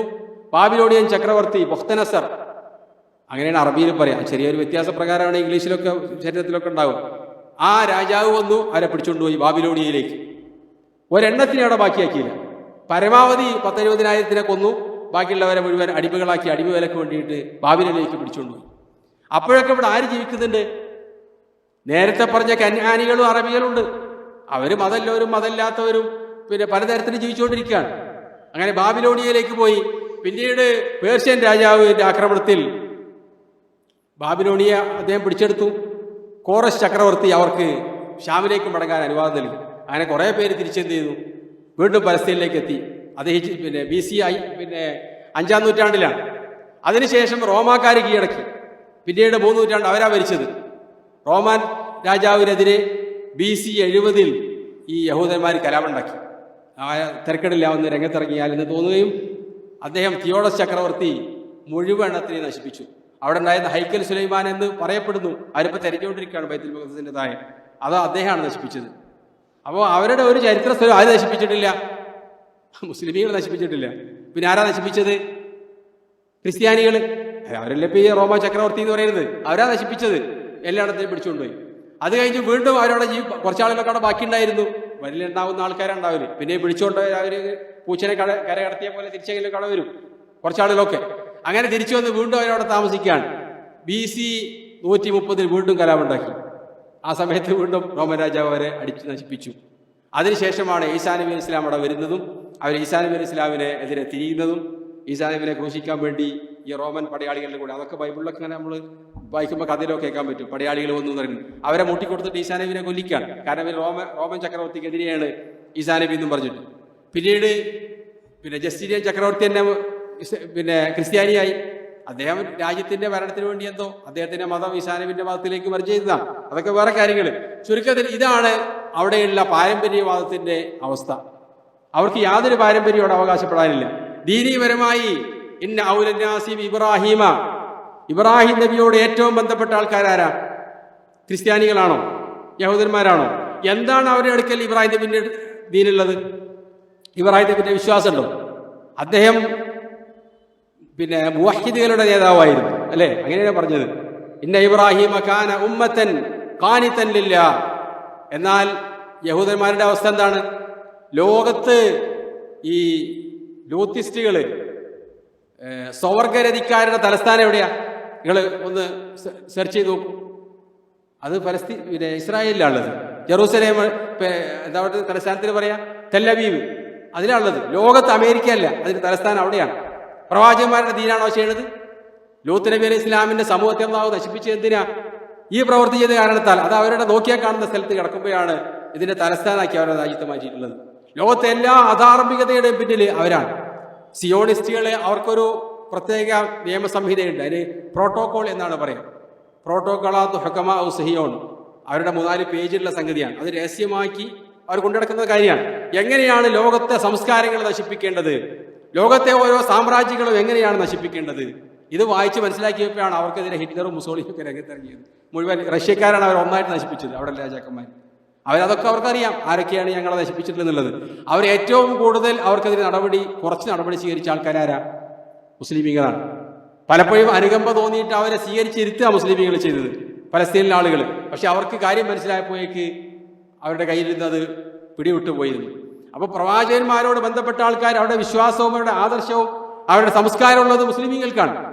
അല്ലാഹു തആല ഖുർആനിൽ പറഞ്ഞത് മാ കാന ഇബ്രാഹീമു യഹൂദിയ വലാ നസ്റാനിയ. ഇബ്രാഹിം ഒരിക്കലും യഹൂദനായിരുന്നില്ല, നസ്റാനി ആയിരുന്നില്ല. പക്ഷെ അവരുടെ വാദം ഞങ്ങൾ ഇബ്രാഹിം നബിന്റെ മക്കളാണ്. അവരുടെ വിശ്വാസം തന്നെ അതവരുടെ മനസ്സിൽ ഉറച്ചു പോയിരിക്കുകയാണ്. ഞങ്ങൾ നഹ്നു അബ്നാഉല്ലാഹി വ അഹിബ്ബാഉഹു. ക്രിസ്ത്യാനികളും പറയും, യഹൂദന്മാരും പറയും, ഞങ്ങൾ അല്ലാഹുവിന്റെ സന്തതികളാണ്, അല്ലാഹുവിന് വേണ്ടപ്പെട്ട ആൾക്കാരാണ്. ഖുൽ യാ അയ്യുഹല്ലദീന ഹാദു ഇൻ സഅംതും അന്നകും ഔലിയാഉ ലില്ലാഹി മിൻ ദൂനിന്നാസ്. ലോകത്തുള്ള മുഴുവൻ മനുഷ്യന്മാരെക്കാളും ഞങ്ങൾ അള്ളാഹിന്റെ ബന്ധപ്പെട്ട ആൾക്കാരാണ് എന്ന വാദം നിങ്ങൾക്കുണ്ടെങ്കിൽ ഫതമന്നഉൽ മൗത്ത്, നിങ്ങൾ എന്താ ചെയ്യേണ്ടത്? മരിക്കാൻ തയ്യാറെടുത്തോളൂ. ലോകത്തിൽ ഏറ്റവും കൂടുതൽ മരണഭയമുള്ള ആൾക്കാരാരാ? യഹൂദന്മാർ. കാരണം 100% ഉറപ്പാണ് അവർ ഇബ്രാഹിം നബിന്റെ ദീനിലല്ല. അള്ളാഹു അവരോട് കോപിച്ചിട്ടുണ്ട്, അവർക്ക് ഉറപ്പുള്ളതാണ്. പിന്നെ അവർ പറഞ്ഞത് എന്താണ്?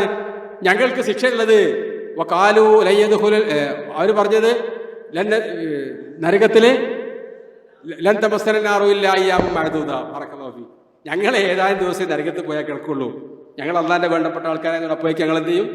ലിസ്റ്റ് ചെയ്ത് കരകയറ്റുന്നതാണ്. ഇതിനൊക്കെ മറുപടി ഖുർആൻ പറഞ്ഞിട്ടുണ്ട്.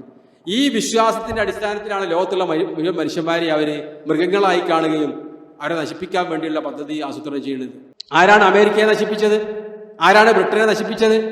യൂറോപ്യൻ രാജ്യങ്ങളെ മുഴുവൻ സാംസ്കാരിക അധപ്പതനത്തിലേക്ക് എറിഞ്ഞതാരാ? യഹൂദന്മാർ. പക്ഷേ അള്ളാഹു അവരങ്ങനെ വെച്ചിരിക്കുകയാണ്. വആതൈനാഹും മിനൽ ആയാതി മാ ഫീഹി ബലാഉം മുബീൻ. ഇതാണ്, ഞാനിതാ അവർക്ക് ഒരുപാട് ദൃഷ്ടാന്തങ്ങൾ നൽകിയിട്ടുണ്ട്, വ്യക്തമായ പരീക്ഷണം അതിലുണ്ട്. അതുകൊണ്ട് തന്നെ നമ്മളെക്കാളും പലപ്പോഴും ബുദ്ധിയുള്ള ആൾക്കാർ, ഭൗതിക വിജ്ഞാനം കരസ്ഥമാക്കാൻ കഴിയുന്ന ആൾക്കാർ, ആസൂത്രണത്തിൽ മികവ് പുലർത്തുന്ന ആൾക്കാർ യഹൂദന്മാരായി. അവര് പിന്നെ പൂവമ്പഴം കൃഷി ചെയ്താൽ നമ്മൾ കൃഷി ചെയ്യും പോലെ ആവില്ല. അവർ വെണ്ടക്ക ഉണ്ടാക്കിയാൽ നമ്മൾ ചെയ്യും പോലെ ആവില്ല. അവർ കെൻഡക്കി അല്ലെങ്കിൽ ചിക്കൻ ഉണ്ടാക്കിയാൽ നമ്മളെ ചിക്കൻ പോലെ ആവില്ല. കാരണം എന്താ? അവർക്ക് അള്ളാഹു കൊടുത്ത പരീക്ഷണത്തിന്റെ ഭാഗമാണ്. ഈ ബുദ്ധിശക്തിയിലൂടെ, ആ ചിന്താശേഷിയിലൂടെയൊക്കെ അവരെ അള്ളാഹു പരീക്ഷിക്കുകയാണ് ചെയ്തത്. എന്തിനു വേണ്ടിയിട്ട്? നരകം കൂടുതൽ അവർക്ക് കൊടുക്കാൻ വേണ്ടി. ഇതിന്റെ പിന്നണി പ്രവർത്തനം നടത്തുകയാണ് ഈ മറ്റേ ആൾക്കാർ. ആര്? ക്രിസ്ത്യാനികൾ. കാരണം അവരുടെ വിശ്വാസത്തിലുള്ളത്, അവരുടെ അന്ധവിശ്വാസത്തിലുള്ളത്, യഹൂദന്മാർ ബൈത്തുൽ മുഖദ്ദസ് കീഴടക്കി ഭരിക്കും. ആ സമയത്താണ് ആര് വരിക? ഈസാ നബി അലൈഹി ഇസ്ലാം വരിക. അങ്ങനെ യഹൂദന്മാരെ മുഴുവൻ നശിപ്പിച്ച് ഈസാ നബി അലൈഹി ഇസ്ലാം പിന്നെ 1000 കൊല്ലം സ്വർഗരാജ്യം സ്ഥാപിക്കും. അള്ളാഹു പഠിപ്പിച്ച സ്വർഗരാജ്യം അതൊന്നുമല്ല. ഏതാ സ്വർഗരാജ്യം? മരണശേഷം ഒരു ഉയർത്തെഴുന്നേൽപ്പുണ്ട്, അതിനെപ്പറ്റി അവരുടെ ഒരു കിതാബിലും ഇല്ല. അങ്ങനെ ഒരു പരലോകത്തെ പറ്റിയില്ല. വിചാരണനാളൊക്കെ ഉണ്ട്. അപ്പൊ ഇങ്ങനെ സംഭവം അവർക്ക് അറിയില്ല. ഇത് പറഞ്ഞു കൊടുക്കാൻ അവർക്ക് ആളില്ല. പറഞ്ഞു കൊടുത്താൽ വകതിരിവുള്ള ആൾക്കാരുടെ അവസ്ഥ തന്നെ ആയിരിക്കും. കാരണം ഖുർആനിൽ അല്ലാഹു തആല പറഞ്ഞാൽ എന്താ? വൈദാ സമിഉ മാ ഉൻസില ഇലർ റസൂൽ. അള്ളാഹിന്റെ റസൂലിൽ ഇറങ്ങിയ ഖുർആൻ അവർ കേട്ടാൽ തറാ അയ്യുനഹും തഫീദു മിനദ് ദംഇ, അവരുടെ കണ്ണിൽ നിന്ന് കണ്ണുനീര് വരും. മിമ്മാ അറഫു മിനൽ ഹഖ്, അവർ സത്യം മനസ്സിലാക്കിയ കാരണത്താൽ. അവർക്ക് 2 പ്രതിഫലം ഉണ്ടെന്നാണ് റസൂൽ പറഞ്ഞത്. അവർ ഈസാ നബിയിൽ വിശ്വസിച്ചു, പിന്നീട് റസൂൽ ദാനെ പറ്റി കേട്ട് മനസ്സിലാക്കിയപ്പോൾ റസൂലിൽ വിശ്വസിച്ചു. പക്ഷെ അത് ചെയ്യേണ്ടതിന് പകരം ഭൗതിക താല്പര്യങ്ങൾക്ക് വേണ്ടി യഹൂദന്മാരെ സപ്പോർട്ട് ചെയ്തുകൊണ്ടിരിക്കുകയാണ്. കാരണം എന്തെങ്കിലും ഒരു കാലത്ത് അവിടെ ഈസാ നബി വരും, ഈസാ നബി അവിടെ വരും. പക്ഷേ ഈസാ നബി അവിടെ വന്നാൽ ആദ്യം പന്നികളെയും പിന്നെ യഹൂദന്മാരെയും തന്നെയാണ് കൊല്ലുക. മുസ്ലിങ്ങൾ അവരോട് ഏറ്റുമുട്ടും. അവരുടെ കൂടെ ഉണ്ടാകും ആരാണ്? ഈസാ നബിയുടെ ദീനിലുള്ള ആൾക്കാർ. കാരണം ഈസാ നബി ക്രിസ്ത്യാനി ആയിരുന്നില്ല, ഈസാ നബി യഹൂദനായിരുന്നില്ല, ഈസാ നബി മുവഹിദായിരുന്നു. മുവഹിദുകളാണ് ഈസാ നബിന്റെ കൂടെ ഉണ്ടാവുക. അദ്ദേഹം അവിടെ ചെല്ലും, ബാബുലുദ്ദിന് അദ്ദേഹം ചെല്ലും, പിന്നെ അവരുടെ അന്ത്യക്രിസ്തുവിനെ അല്ലെങ്കിൽ ദജ്ജാലിനെ അവിടെ വെച്ച് കൊല്ലും. അതിനുശേഷമാണ് അവിടെ 40 വർഷം ഈസാ നബി അലൈഹി ഇസ്ലാം ഭരണം നടത്തുന്നത്. അപ്പോൾ ഇത് തെറ്റിദ്ധരിച്ചുകൊണ്ട് ക്രിസ്ത്യാനികൾ അവരെ സഹായിക്കാം. ലോകത്തുള്ള മുഴുവൻ പിന്നെ യൂറോപ്പിലെ ആളുകളും ആ വിശ്വാസക്കാരാണ്. അവിടെ മതപരമായ യുദ്ധം നടക്കുന്നത്. പക്ഷേ നമ്മൾ അല്ലാന്ന് പറയാണ്. അല്ലാന്ന് പറഞ്ഞിട്ട് കാര്യമില്ല. ഇപ്പോൾ അമേരിക്കൻ ഭരണാധികാരി ഞാൻ അധികാരം ഏറ്റെടുത്തിട്ടുള്ളത് ഈ കിതാബുൽ മുഖദ്ദസിനെ വേദപുസ്തകത്തിനെ സംരക്ഷിക്കാൻ വേണ്ടിയാണെന്നാണ് അയാൾ ഏറ്റെടുത്ത അന്നത്തെ പ്രസംഗത്തിലെ കാര്യം പറഞ്ഞിട്ടുണ്ട്. അദ്ദേഹത്തിൻ്റെതായ കുറെ ബൈബിളാപ്പ് നടപ്പാക്കുന്നുണ്ട്. സ്വർഗ്ഗരാധികാരം ഉപരി നിരോധിച്ചിട്ടുണ്ട്, അല്ലെങ്കിൽ ആ തരത്തിലുള്ള പല സംഗതികളും ഉപരി നടപ്പാക്കുന്നുണ്ട്. അതൊക്കെ എന്തിനു വേണ്ടിയാ? ഇതിനുള്ള മുന്നൊരുക്കാണ്. ഈസാ നബി വരും, അങ്ങനെ ലോകം മുഴുവൻ സ്വർഗ്ഗരാജ്യം സ്ഥാപിക്കാനുള്ള ഒരുക്കത്തിലാണ്. പക്ഷെ അവർ ആളുകളെ പൊട്ടീസാക്കുകയാണ്. എന്നാൽ ഈസാ നബി അലൈഹി ഇസ്ലാമിന്റെ ദീൻ ഏതാ? ഈസാ നബിന്റെ നിസ്കാരം എങ്ങനെയായിരുന്നു? ഈസാ നബിന്റെ അഖീദ എങ്ങനെയായിരുന്നു? അവർക്ക് അറിയേണ്ട ആവശ്യമില്ല. അപ്പോൾ നമ്മൾ മനസ്സിലാക്കേണ്ട ഏറ്റവും പ്രധാനപ്പെട്ട 1-2 വസ്തുക്കളുണ്ട്. ഒന്ന്, ആ ഭൂമിയുടെ അവകാശികൾ ആരാണ്? യഹൂദന്മാരല്ല. അവർ BC ഏറ്റവും ചുരുങ്ങിയത് 4000 വർഷം അത്രേ ആയിട്ടുള്ളൂ അവർക്ക് അവിടെ അവകാശമുള്ളത്, ദാവൂദ് നബി അലൈഹി സ്വലാം മുതൽ. കാരണം മുസാ നബി അവിടെ പ്രവേശിച്ചിട്ടില്ല, അല്ലെങ്കിൽ 2500-3000 വർഷം. അതിനപ്പുറത്ത് അവിടെ നൂറ്റാണ്ടുകൾ 4000 വർഷം ജീവിച്ച ആൾക്കാരുണ്ട്. അവരാണ് അതിൻ്റെ അവകാശികൾ. ആ നിലക്ക് നോക്കുകയാണെങ്കിൽ മതം വിട്ട്, അതിനല്ല എല്ലാവരും പറയുന്നത് മതം വേണ്ട, എന്താ പിന്നെ അവകാശികൾ അവരാണ്. ഇനി മതത്തിലൂടെ നോക്കിയാൽ അതിൻ്റെ അവകാശികൾ ആരാ? മതവിശ്വാസികൾ. യഹൂദന്മാർക്ക് എന്ത് മതവിശ്വാസമുള്ളത്? അവരുടെ കൂട്ടത്തിൽ തന്നെ ഒരു വലിയ സമൂഹം ഇസ്രായേൽ ഒരിക്കലും സ്ഥാപിക്കാൻ പാടില്ല എന്ന് വിശ്വസിക്കുന്ന ആൾക്കാരാണ്. ഇസ്രായേൽ തന്നെ താമസിക്കുന്നുണ്ട്, അങ്ങോട്ട് വരാതെ യൂറോപ്പിൽ പല സ്ഥലങ്ങളിലും അവരുണ്ട്. അവർ പറയുന്നത് ഇസ്രായേൽ സ്ഥാപിച്ചാൽ അതോടുകൂടി ഇസ്രായേലിയുടെ നാശമാണ്. അപ്പോൾ അവർക്കത് ഉറപ്പാണ് അവരുടെ നാശം അടുത്തിട്ടുള്ളത്. കാരണം ഖുർആനിൽ അല്ലാഹു തആല പറയുന്നത്, സൂറത്ത് ഇസ്രായേൽ അല്ലാഹു തആല പറഞ്ഞത് ആ കാര്യമാണ്. വഖളൈനാ ഇലാ ബനി ഇസ്രായീല ലതുഫ്സിദുന്ന ഫിൽ അർളി മർറതൈൻ. ബനി ഇസ്രായേലിന്റെ കാര്യത്തിൽ ഞാൻ വിധിച്ചത്, നിങ്ങൾ ഭൂമിയിൽ 2 പ്രാവശ്യം കലാപുണ്ടാക്കും. വല തഅലുന്ന ഉലുവൻ കബീറ, വലിയ ഉരുവ്, വലിയ ഉയർച്ച നിങ്ങൾ ഭൂമിയിൽ നേടും. അങ്ങനെ ഒന്നാമത്തത് അവർ നേടിക്കഴിഞ്ഞു. അത് ദാവൂദ് നബി അലൈഹി ഇസ്ലാമിന്റെ കാലത്താണ്. അവർ ലോകം മുഴുവൻ അടക്കി ഭരിച്ചിരുന്നു. പക്ഷെ അത് യഹൂദന്മാരായിരുന്നില്ല, ബനൂ ഇസ്രായേലർ എന്നാണ് അല്ലാഹു തആല പറയുന്നത്. രണ്ടാമത് ഫൈദാ ജാഅ വഅദു ഉലാഹുമാ ബഅസ്നാ അലൈക്കും ഇബാദൻ ലനാ ഉലീ ബഅസിൻ ശദീദ്. അതിൽ ഒന്നാമത്തെ കൽപ്പന വന്നെത്തിക്കഴിഞ്ഞാൽ വീട് വീണ്ടാന്തരം നടന്ന് നിങ്ങളെ തെരഞ്ഞു പിടിച്ച് കൊല്ലുന്ന ആൾക്കാരെ ഞാൻ ഏർപ്പെടുത്തും. ഫൈദാ ജാഅ വഅദുൽ ആഖിറ, രണ്ടാമത്തെ അത് കഴിഞ്ഞു. പിന്നെ 2000 കൊല്ലം അവർ പുറത്തായിരുന്നല്ലോ. ഇനി രണ്ടാമത്തെ ഫസാദാണ് അവർ ഉണ്ടാക്കിക്കൊണ്ടിരിക്കുന്നത്. ഇനി അവരെ നശിപ്പിക്കാൻ വേണ്ടി അള്ളാഹു ആദ്യം ചെയ്തതുപോലെ തന്നെ ചെയ്യുമെന്നാണ്. ചില മുഫസ്സിറുകൾ പറഞ്ഞത് ഫൈദാ ജാഅ വഅദുൽ ആഖിറതി ജീനാ ബിക്കും ലഫീഫ, രണ്ടാമത്തെ കൽപ്പന വരുമ്പോൾ ഞാൻ നിങ്ങളെ വടിച്ചു കൊണ്ടുവരുമെന്നാണ്. ലഫീഫ് എന്ന് പറഞ്ഞാൽ പ്ലേറ്റിൽ പഴയ കാലത്തൊക്കെ കറിയൊക്കെ വെച്ചിട്ട് ചോറുന്നല്ലോ, ആ സമയത്ത് ഇങ്ങനെ വടിക്കും. ഒരു ചോറും ബാക്കി പോകാതിരിക്കാൻ ഒരു വറ്റും ഒരു കറിയും ബാക്കിയാക്കാതിരിക്കാൻ ചെയ്യുന്ന പണിയാണ് ലഫ എന്ന് പറഞ്ഞാൽ. അതാണ് ആ കൊലത്തിൽ നിങ്ങളെ വരട്ടി വടിച്ചു കൊണ്ടുവരും. ലോകത്തിന്റെ ഏത് മുക്കിലും മൂലയിലും ആണെങ്കിൽ ഒന്നും ബാക്കിയാവും. ഇവിടെ കൊച്ചിയിലുണ്ടായിരുന്ന മുഴുവൻ യഹൂദന്മാർ അങ്ങോട്ട് പോയി. ലോകത്തിന്റെ എല്ലാ ഭാഗത്തുള്ള ആളുകൾ അവിടെ എത്തും. പിന്നെയോ അവിടെ വെച്ചാണ് അവസാന കാലഘട്ടത്തിൽ നബി സ്വല്ലല്ലാഹു അലൈഹി വസല്ലം തങ്ങൾ പറയാണ്, കല്ലും മണ്ണും മരവും വിളിച്ചു പറയും, എന്ത്? ഇതാ എൻ്റെ വേക്കിൽ ഒരു യഹൂദനുണ്ട്, യാ മുസ്ലിം ഉഖ്തുൽഹു, വന്നവനെ കൊല്ലൂ. അത് കൊല്ലണമെങ്കിൽ അവരവിടെ ചെല്ലണം. അവരതിന് മുസ്ലിങ്ങളുടെ മനസ്സ് ആ രൂപത്തിൽ ഇവർ വധശിക്ഷ അർഹിക്കുന്നു എന്ന് ബോധ്യപ്പെടുകയും വേണം. അതാണ് അവിടെ നടന്നുകൊണ്ടിരിക്കുന്നത്. പ്രകൃതിപരമായ അള്ളാഹുവിൻ്റെ ഖദാഉൻ കൗനി, പ്രാപഞ്ചിക വ്യവസ്ഥയിൽ അള്ളാഹു ഏർപ്പെടുത്തിയുള്ള നിയമമാണത്. അപ്പോൾ അവിടെ നടക്കുന്ന കാര്യങ്ങളൊക്കെ അള്ളാഹു അറിയുന്നുണ്ട്, അള്ളാഹു കാണുന്നുണ്ട്. സത്യവിശ്വാസികളെ സംബന്ധിച്ചിടത്തോളം എന്ത് നിലപാടാണ് നമ്മൾ സ്വീകരിക്കേണ്ടത്? അതാണ് ഈ സംസാരത്തിൻ്റെ അവസാനത്തിൽ ചുരുങ്ങിയ വാക്കുകളിലൂടെ നിങ്ങളുടെ മുന്നിലേക്ക് വെക്കാനുള്ളത്. 1964 അറബികൾ തോറ്റതിന് ശേഷം 67 യോം കിപ്പൂർ 6 ദിവസ യുദ്ധത്തിന് തോറ്റു. അറബികൾ തോറ്റതല്ല, അറബികളുടെ കമാൻഡർമാർ ആ രൂപത്തിൽ അവരുടെ ആൾക്കാരായിരുന്നു, അതുകൊണ്ട് തോറ്റതാണ്. പിന്നെ ശക്തികൾ അവരുടെ കൂടെയായിരുന്നു. ഇനി അറബികളെ കൊണ്ട് രക്ഷയില്ല എന്ന് മനസ്സിലാക്കിയപ്പോൾ യാസർ അറഫാത്ത്, അദ്ദേഹത്തിന്റെ മുൻഗാമി ആണ് PLO സ്ഥാപിച്ചത്. ലോകത്തിന്റെ പിന്തുണ അവർക്കുണ്ടായിരുന്നു പലസ്തീനിൽ ഒരു സ്വതന്ത്ര രാജ്യം സ്ഥാപിക്കാൻ വേണ്ടി. പിന്നീട് കുറെ മുന്നോട്ട് പോയപ്പോൾ അവർക്ക് മനസ്സിലായി അങ്ങനെ ഒരു ഫലസ്തീൻ രാജ്യം സ്ഥാപിക്കാൻ സാധ്യമല്ല, ഇസ്രായേലിനെ പുറത്താക്കിയിട്ട് സാധ്യമല്ല. അങ്ങനെ 1988 ആയപ്പോഴേക്ക് യാസർ അറഫാത്ത് ആയുധം വെച്ച് കീഴടങ്ങി.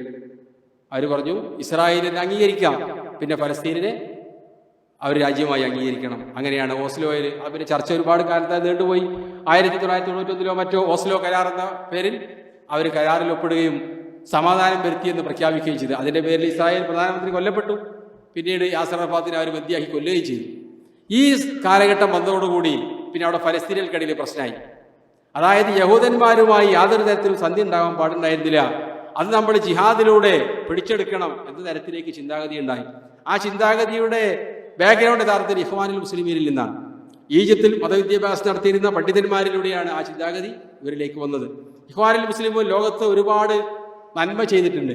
അതേപോലെ അവരിലൂടെ ഒരുപാട് ചിന്താപരമായ ഭവിഷ്യവും മുസ്ലിം ലോകത്ത് വന്നിട്ടുണ്ട്. ഈ അവസാന കാലഘട്ടത്തിൽ അത് വർദ്ധിക്കുകയും ചെയ്തു. ഇഖ്വാനുൽ മുസ്ലിമൂൻ മുസ്ലിങ്ങളെ ഉയർച്ചയ്ക്ക് ഒരുപാട് സഹായം നൽകിയ ഒരു പ്രസ്ഥാനമാണ്.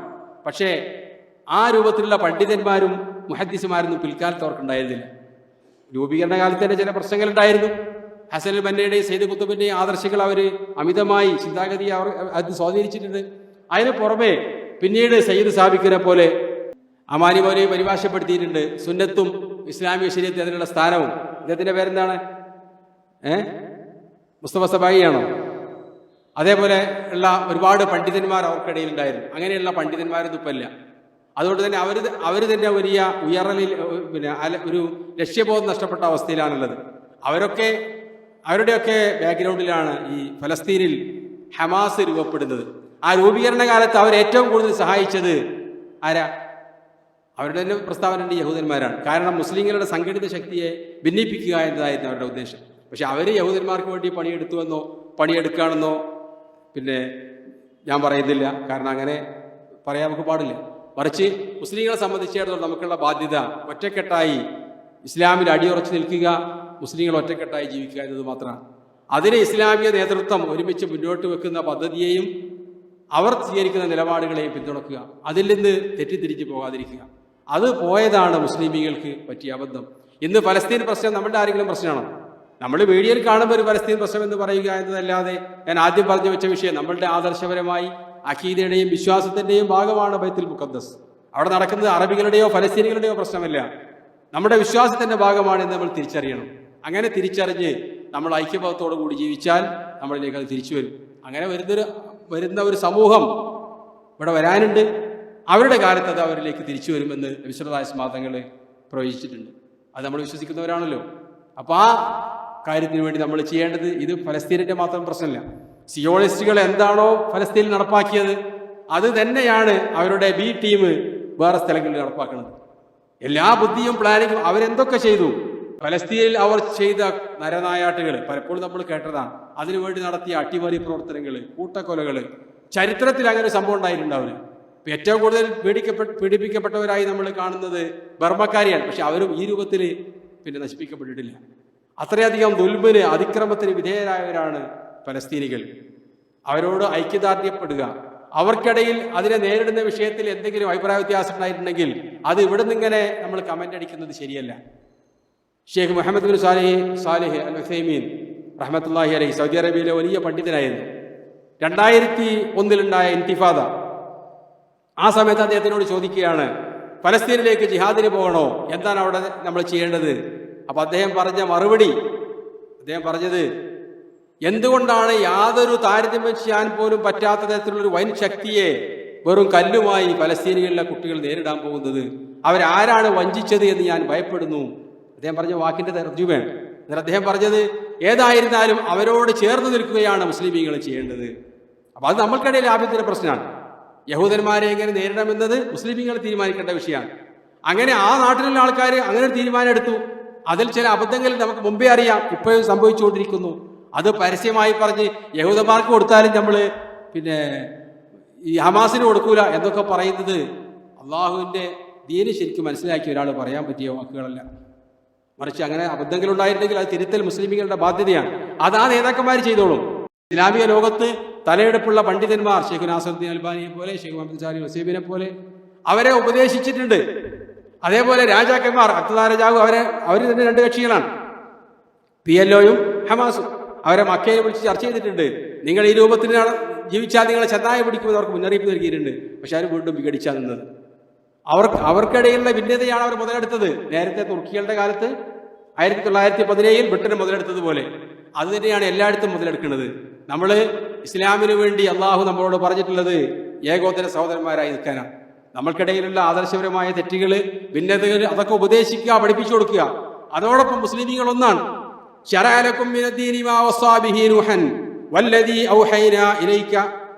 എല്ലാ പ്രവാചകന്മാർക്കും അല്ലാഹു വസിയത്തായി നൽകിയത് അൻ അഖീമുദ്ദീന, നിങ്ങൾ ദീന് ശരിക്കും നിലനിർത്തണം, 5 വക്ത് നിസ്കരിക്കണം, ആദർശപരമായി പേച്ചു പോകാൻ പാടില്ല. വലാ തതഫറഖൂ ഫീഹി, ഓരോരുത്തർ വഴിക്ക് പോകാൻ പാടില്ല. ഇത് ഒന്നിച്ച് ചെയ്യേണ്ട കാര്യമാണ്. അതല്ലെങ്കിലോ ഇതൊക്കെ നമ്മൾക്കിടൊരു മുന്നറിയിപ്പാണ്. ഇവിടെയും തുടങ്ങിയിട്ടുണ്ട് അങ്ങനെയുള്ള കാര്യങ്ങൾ. അതിനെപ്പറ്റിയൊക്കെ ഏറ്റവും ബോധമുള്ള ആളുകളായിരിക്കണം നമ്മൾ. അതോടൊപ്പം നമ്മളുടെ സമൂഹത്തിൽ ജാറപൂജ നടക്കുന്നുണ്ട്. മുസ്ലിമീങ്ങൾ ഇസ്ലാമിൽ പെടാത്ത ഒരുപാട് ആചാരങ്ങൾ നടത്തുന്നുണ്ട്. നിരീശ്വരത്തിന് വേണ്ടി അതിന്റെ പിന്നാലെ കൂടുന്നുണ്ട്. അതൊക്കെ ഉപദേശിക്കുക, അതിന് നസീഹത്ത് എന്ന് പറയാം. അതോടുകൂടി അവർ മുസ്ലിങ്ങളാണ്. വൈൻ ത്വായിഫത്താനി മിനൽ മുഅ്മിനീന ഇഖ്തതലൂ ഫാസ്ലിഹു ബൈനഹുമാ, ഇതൊന്നല്ല, അതിന്റെ അപ്പുറത്തേക്ക് തമ്മിൽ ഏറ്റുമുട്ടുവരെ ചെയ്തേക്കാം മുസ്ലിമീങ്ങൾ. അങ്ങനെ ചെയ്താലും അവരാരാണ്? ഇഖ്വാൻ എന്നാണ് ഖുർആൻ പ്രയോഗിച്ചത്. 2 മുസ്ലിം വിഭാഗങ്ങൾ ഏറ്റുമുട്ടിയാൽ ഫാസ്ലിഹു ബൈനഹുമാ, നിങ്ങൾ അവർക്കിടയിൽ രഞ്ജിപ്പുണ്ടാക്കുക എന്നാണ്. അങ്ങനെ മുസ്ലിമീങ്ങൾ ഒറ്റക്കെട്ടായി നിൽക്കാറല്ല, ചപ്പും ചവടും ഒക്കെ കൂടി ഒറ്റക്കെട്ടാകുക എന്നല്ല. അങ്ങനെ തെറ്റിദ്ധരിക്കേണ്ട. യഥാർത്ഥ ഇസ്ലാം ദീനിൽ ഉറച്ചു നിൽക്കുകയും ചെയ്യാം. അതോടൊപ്പം ബാക്കിയുള്ള ആളുകളോട് സഹകരിക്കാവുന്ന മേഖലകളിലൊക്കെ സഹകരിച്ച് ഒരുമിച്ച് നിന്നിട്ടില്ലെങ്കിൽ എന്താണോ ഫലസ്തീനിൽ ഉണ്ടായത് അവിടെ നടപ്പാക്കി അതേ കക്ഷികൾ തന്നെയാണ് ഇവിടെ നടപ്പാക്കാൻ പോകുന്നത്. അത് നമ്മൾക്കൊക്കെ മുന്നറിയിപ്പാണ്. അവർ നമ്മളൊക്കെ ആക്ഷേപിച്ചിട്ട് കാര്യമില്ല. പല ആൾക്കാരും പറയാറുള്ളത് വലിയ കേമത്തരത്തിന് പറയാൻ, അറബികളൊക്കെ കൂടി മൂത്രമൊഴിച്ചാൽ യഹൂദന്മാർ ഒലിച്ചു പോകുന്നു. അറബികൾ മൂത്രമൊഴിച്ചിട്ടും വെള്ളം കഴിച്ചിട്ടൊന്നും കാര്യമില്ല. അവർ പ്ലാൻ അനുസരിച്ചാണ് മുന്നേറിയത്. അവർ വിജയിച്ചു ആ കാര്യത്തിൽ. അതാണ് അള്ളാഹു ഭൗതികമായ അള്ളാഹുവിന്റെ നിയമം. അതാണ് അറബികൾ ആ കാര്യം തിരിച്ചറിഞ്ഞു. അതിൽ അവർക്ക് പ്രയാസപ്പെടേണ്ട ആവശ്യമില്ല. വലിയൊരു മുഹദ്ദിസിനോട് ചോദിക്കേണ്ടായി, ഫലസ്തീനിൽ അവിടെയുള്ള ആളുകൾക്ക് ഹൈറാണല്ലോ അള്ളാഹു പറഞ്ഞിട്ടുള്ളത്, അവിടെ താമസിച്ചാൽ ഒരുപാട് പ്രതിഫലം ഉണ്ട് എന്നാണല്ലോ വിശ്വാസമാണല്ലോ വാഗ്ദാനം ചെയ്തിട്ടുള്ളത്. പക്ഷെ അവിടെ എപ്പോഴും രക്തച്ചൊരിച്ചിലും കൂട്ടക്കൊലയാണല്ലോ കാണുന്നത്.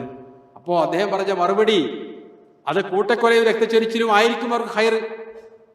കാരണം ഫലസ്തീനിന്റെ 100 വർഷം മുമ്പുള്ള ചരിത്രം പരിശോധിച്ചാൽ അല്പം മുമ്പ് എന്തായിരുന്നു ഇറാഖിലുണ്ടായിരുന്ന അവസ്ഥ? അവിടെയൊക്കെ പലപ്പോഴും വാട്സപ്പിൽ അതേ ഫേസ്ബുക്കിലൊക്കെ വരാറുണ്ട്. ആൾക്കാരോട് ചോദിക്കുക, മൻ റബ്ബുക്ക, ആരാ റബ്ബ്? കുറെ തലയിൽ മാന്തി ചൊറിഞ്ഞിട്ട് പറയാം, മുഹമ്മദ് ആരാണ്? മൻ റബ്ബുക്ക വെച്ചാൽ മറുപടിയാ മുഹമ്മദ് നബിയെ പറയണത്. റബ്ബ് ആരാ പറയുന്നത്? അറബിയിലാ പറയുന്നത്. ഈ രൂപത്തിൽ അവിടെയുള്ള മിക്ക ആളുകളുടെയും വിശ്വാസം. ലബനാൻ ഈ രൂപത്തിലാണുള്ളത്. അതിൽ നിന്ന് മാറി 10,000-കണക്കിന് ഹാഫിദുമാര് ഇസ്ലാം ദീന് പഠിച്ച ആൾക്കാരായി മാറി അവിടെയുള്ള ആളുകൾ ഫലസ്തീനിൽ. അപ്പോൾ കൂട്ടത്തോടെ നരകത്തിൽ പോകേണ്ടതിന് പകരം ശുഹദാക്കളായി സ്വർഗത്തിൽ പോകലായിരിക്കും അവർക്ക് ഖൈർ. ഭൂമിയിലെ ജീവിതം വളരെ ചുരുക്കമാണ്. ഇന്നല്ലാഹു ഇശ്തറാ മിനൽ മുഅ്മിനീന അൻഫുസഹും വഅംവാലഹും ബിഅന്ന ലഹുമുൽ ജന്ന, സ്വർഗം പകരമായി നൽകാം എന്ന വാഗ്ദാനത്തിന്റെ അടിസ്ഥാനത്തിൽ സ്വന്തം ശരീരവും സമ്പത്തും അള്ളാഹുവിനെ വിറ്റവരാണ് മുസ്ലിമീങ്ങൾ. ഫസ്തബിശിറൂ ബിബൈഇകുമുല്ലദീ ബായഅതും ബിഹി, നിങ്ങൾ നടത്തിയ ആ കച്ചവടത്തിന്റെ പേരിൽ നിങ്ങൾ സന്തോഷിക്കുക എന്നാ പറഞ്ഞത്. നമ്മളൊക്കെ അങ്ങനെ ജീവിക്കുന്ന ആളുകളാണ്. അള്ളാഹുവിന്റെ റസൂലിന്റെ വസിയത്ത്, ലാ തുശ്രികു ബില്ലാഹ്, നീ ശിർക്ക് ചെയ്യരുത്. വഇൻ ഖുത്തിഅത ഔ ഹർരിഖത, നിന്നെ കഷ്ണം കഷ്ണമായി മുറിച്ചാലും നിന്നെ ചുട്ട് കരിച്ച് ചാമ്പലാക്കി കളഞ്ഞാലും ജയ് ശ്രീരാം പറഞ്ഞാൽ വിളിക്കാൻ പാടില്ല. അതാണ് മുസ്ലിം. അങ്ങനെ ഇസ്സത്തോടു കൂടി ജീവിക്കുക, അങ്ങനെ ഇസ്സത്തോടു കൂടി ഷഹീദാവുക, അതാ പറഞ്ഞിട്ടുള്ളത്. അങ്ങനെയുള്ള ഒരു സമൂഹത്തിന്റെ മുന്നിൽ അവർക്ക് വിജയിക്കാൻ പറ്റൂല. അതാണ് ഫലസ്തീൻ നമുക്കൊരു ആയത്താണ്. അവിടെയുള്ള കൊച്ചു കുട്ടികൾക്ക് മുന്നിൽ അവരുടെ വലിയ വലിയ സൈനിക ഓഫീസർമാർക്ക് പിടിച്ചിരിക്കാൻ പറ്റുന്നില്ല. അപ്പൊ അവരുമായി നമ്മൾ എന്ത് നിലപാട് സ്വീകരിക്കണമെന്ന് ചോദിച്ചാൽ അങ്ങനെ നിലപാട് നമ്മൾ കൂടുതൽ പറയേണ്ട ആവശ്യമില്ല. നമ്മളോട് അള്ളാഹു പറഞ്ഞത്, റസൂല് പറഞ്ഞത്, ഒരു മുസ്ലിം മറ്റൊരു മുസ്ലിമിന് സഹോദരനാണ്. കൽ ജസദിൽ വാഹിദ്, ഒരു ശരീരം പോലെ. ഇദശ്തകാ മിൻഹു ഉദുവൻ തദാഅ ലഹു സായിറുൽ ജസദ്, ശരീരത്തിന് ഒരു ഭാഗത്ത് മുറിവ് വന്നാൽ ശരീരത്തിന് മുഴുവൻ പരിക്കും, മുഴുവൻ ഉറക്കൊയ്ക്കും. ആ രൂപത്തിൽ ആണ് നമ്മൾ കൈകാര്യം ചെയ്യേണ്ടത് ആ വിഷയത്തെ. നമ്മളുടെ സ്വത്ത് നമ്മൾ തിരിച്ചറിയാം. ദീന് അത് ഒരാളെയും ആക്രമിക്കാൻ പ്രേരിപ്പിച്ചിട്ടില്ല. സമാധാനവും സൗഹാർദ്ദവും തന്നെയാണ് പഠിപ്പിച്ചിട്ടുള്ളത്. ബൈത്തുൽ മുഖദ്ദസിൽ നമ്മൾ കണ്ടതാണ് രാജാക്കന്മാരൊക്കെ ചെയ്തത്. ഞാൻ പറയാൻ വിട്ടുപോയ പ്രധാനപ്പെട്ട ഭാഗമായിരുന്നു സലാഹുദ്ദീൻ അയ്യൂബി. അതിന് തൊട്ടു മുമ്പുള്ള വർഷങ്ങൾ കുരിശ് യുദ്ധക്കാര് എല്ലാം കൂടി പറയാൻ സമയമല്ല. 70,000 മുസ്ലിമീങ്ങളെയാണ് കൊന്നത്. തിരിച്ചങ്ങോട്ട് ഒരാളെപ്പോലെയും സലാഹുദ്ദീൻ അയ്യൂബി കൊന്നിട്ടില്ല. അവിടെ കീഴടക്കിയ രാജാക്കന്മാരൊക്കെ കൊന്നു എന്ന് പറഞ്ഞു. കൊല്ലാത്തത് 2 വിഭാഗം ആൾക്കാരേ ഉള്ളൂ, 2 പേരേ ഉള്ളൂ. ഒന്ന് ഉമർ ഇബ്നുൽ ഖത്താബ്, പിന്നീട് സലാഹുദ്ദീൻ അയ്യൂബി. മുസ്ലിങ്ങൾ അവരെ കീഴടക്കിയിട്ടുള്ളൂ, അതുണ്ടായിട്ടില്ല. അത് തന്നെയാണ് നമ്മളുടെ നിലപാട്. അപ്പോൾ മുസ്ലിമീങ്ങൾക്ക് വർത്തമാനകാലത്ത് ചെയ്യാനുള്ളത് ഐക്യത്തോടെ നിൽക്കുക, നമ്മളുടെ ദീനിൽ ഉറച്ചുകൊണ്ട്. ദീനില്ലാത്ത ഐക്യം ഉണ്ടായിട്ട് എന്താ കാര്യം? ദീന് കൈയൊഴിഞ്ഞാൽ പിന്നെ അതിന് വരില്ലല്ലോ. അങ്ങനെയാണ് പിന്നെ ക്രിസ്ത്യാനികളുടെ കൂട്ടത്തിൽ കൂടിയാൽ പോരെ. സർക്കാരുകൾ അനുവദിക്കുന്ന രൂപത്തിൽ സംഘം ചേർന്ന് പ്രതിഷേധിക്കാം. അവർക്ക് വേണ്ടി സാമ്പത്തിക സഹായം നൽകാൻ മാർഗങ്ങളുണ്ടെങ്കിൽ UN അതിന് ഏർപ്പെടുത്തിയിട്ടുണ്ട്. അതിലൂടെ നമുക്ക് ചെയ്യാൻ പറ്റും. അങ്ങനെ അവരോട് ഐക്യദാർഢ്യം പ്രകടിപ്പിച്ചുകൊണ്ട് നമ്മൾ അതിനെതിരെ പ്രതികരിക്കുക. രാജ്യങ്ങൾക്കിടയിൽ കൂടുതൽ ശത്രുതയും മനുഷ്യന്മാർക്കിടയിൽ വിദ്വേഷം ഉണ്ടാകുന്ന രൂപത്തിൽ അത്തരം കാര്യങ്ങളിൽ ഇടപെട്ട് സംസാരിക്കാതിരിക്കുക. ഇതാണ് നമ്മൾക്കതുമായി പറയാനുള്ളത്. അല്ലാഹു സുബ്ഹാനഹു വ തആല പരിശുദ്ധ ദീനുൽ ഇസ്ലാമിനെയും ഹക്കിനെയും ശരിയായ രൂപത്തിൽ മനസ്സിലാക്കുവാനും അതനുസരിച്ച് ജീവിക്കുവാനും നമുക്ക് എല്ലാവർക്കും തൗഫീഖ് നൽകുമാറാവട്ടെ. റബ്ബനാ തഖബ്ബൽ മിന്നാ ഇന്നക അൻത സമീഉൽ അലീം വതുബ് അലൈനാ ഇന്നക അൻത തവ്വാബുർ റഹീം. വആഖിറു ദഅവാനാ അൽഹംദുലില്ലാഹി റബ്ബിൽ ആലമീൻ. അസ്സലാമു അലൈക്കും വറഹ്മത്തുള്ളാഹി.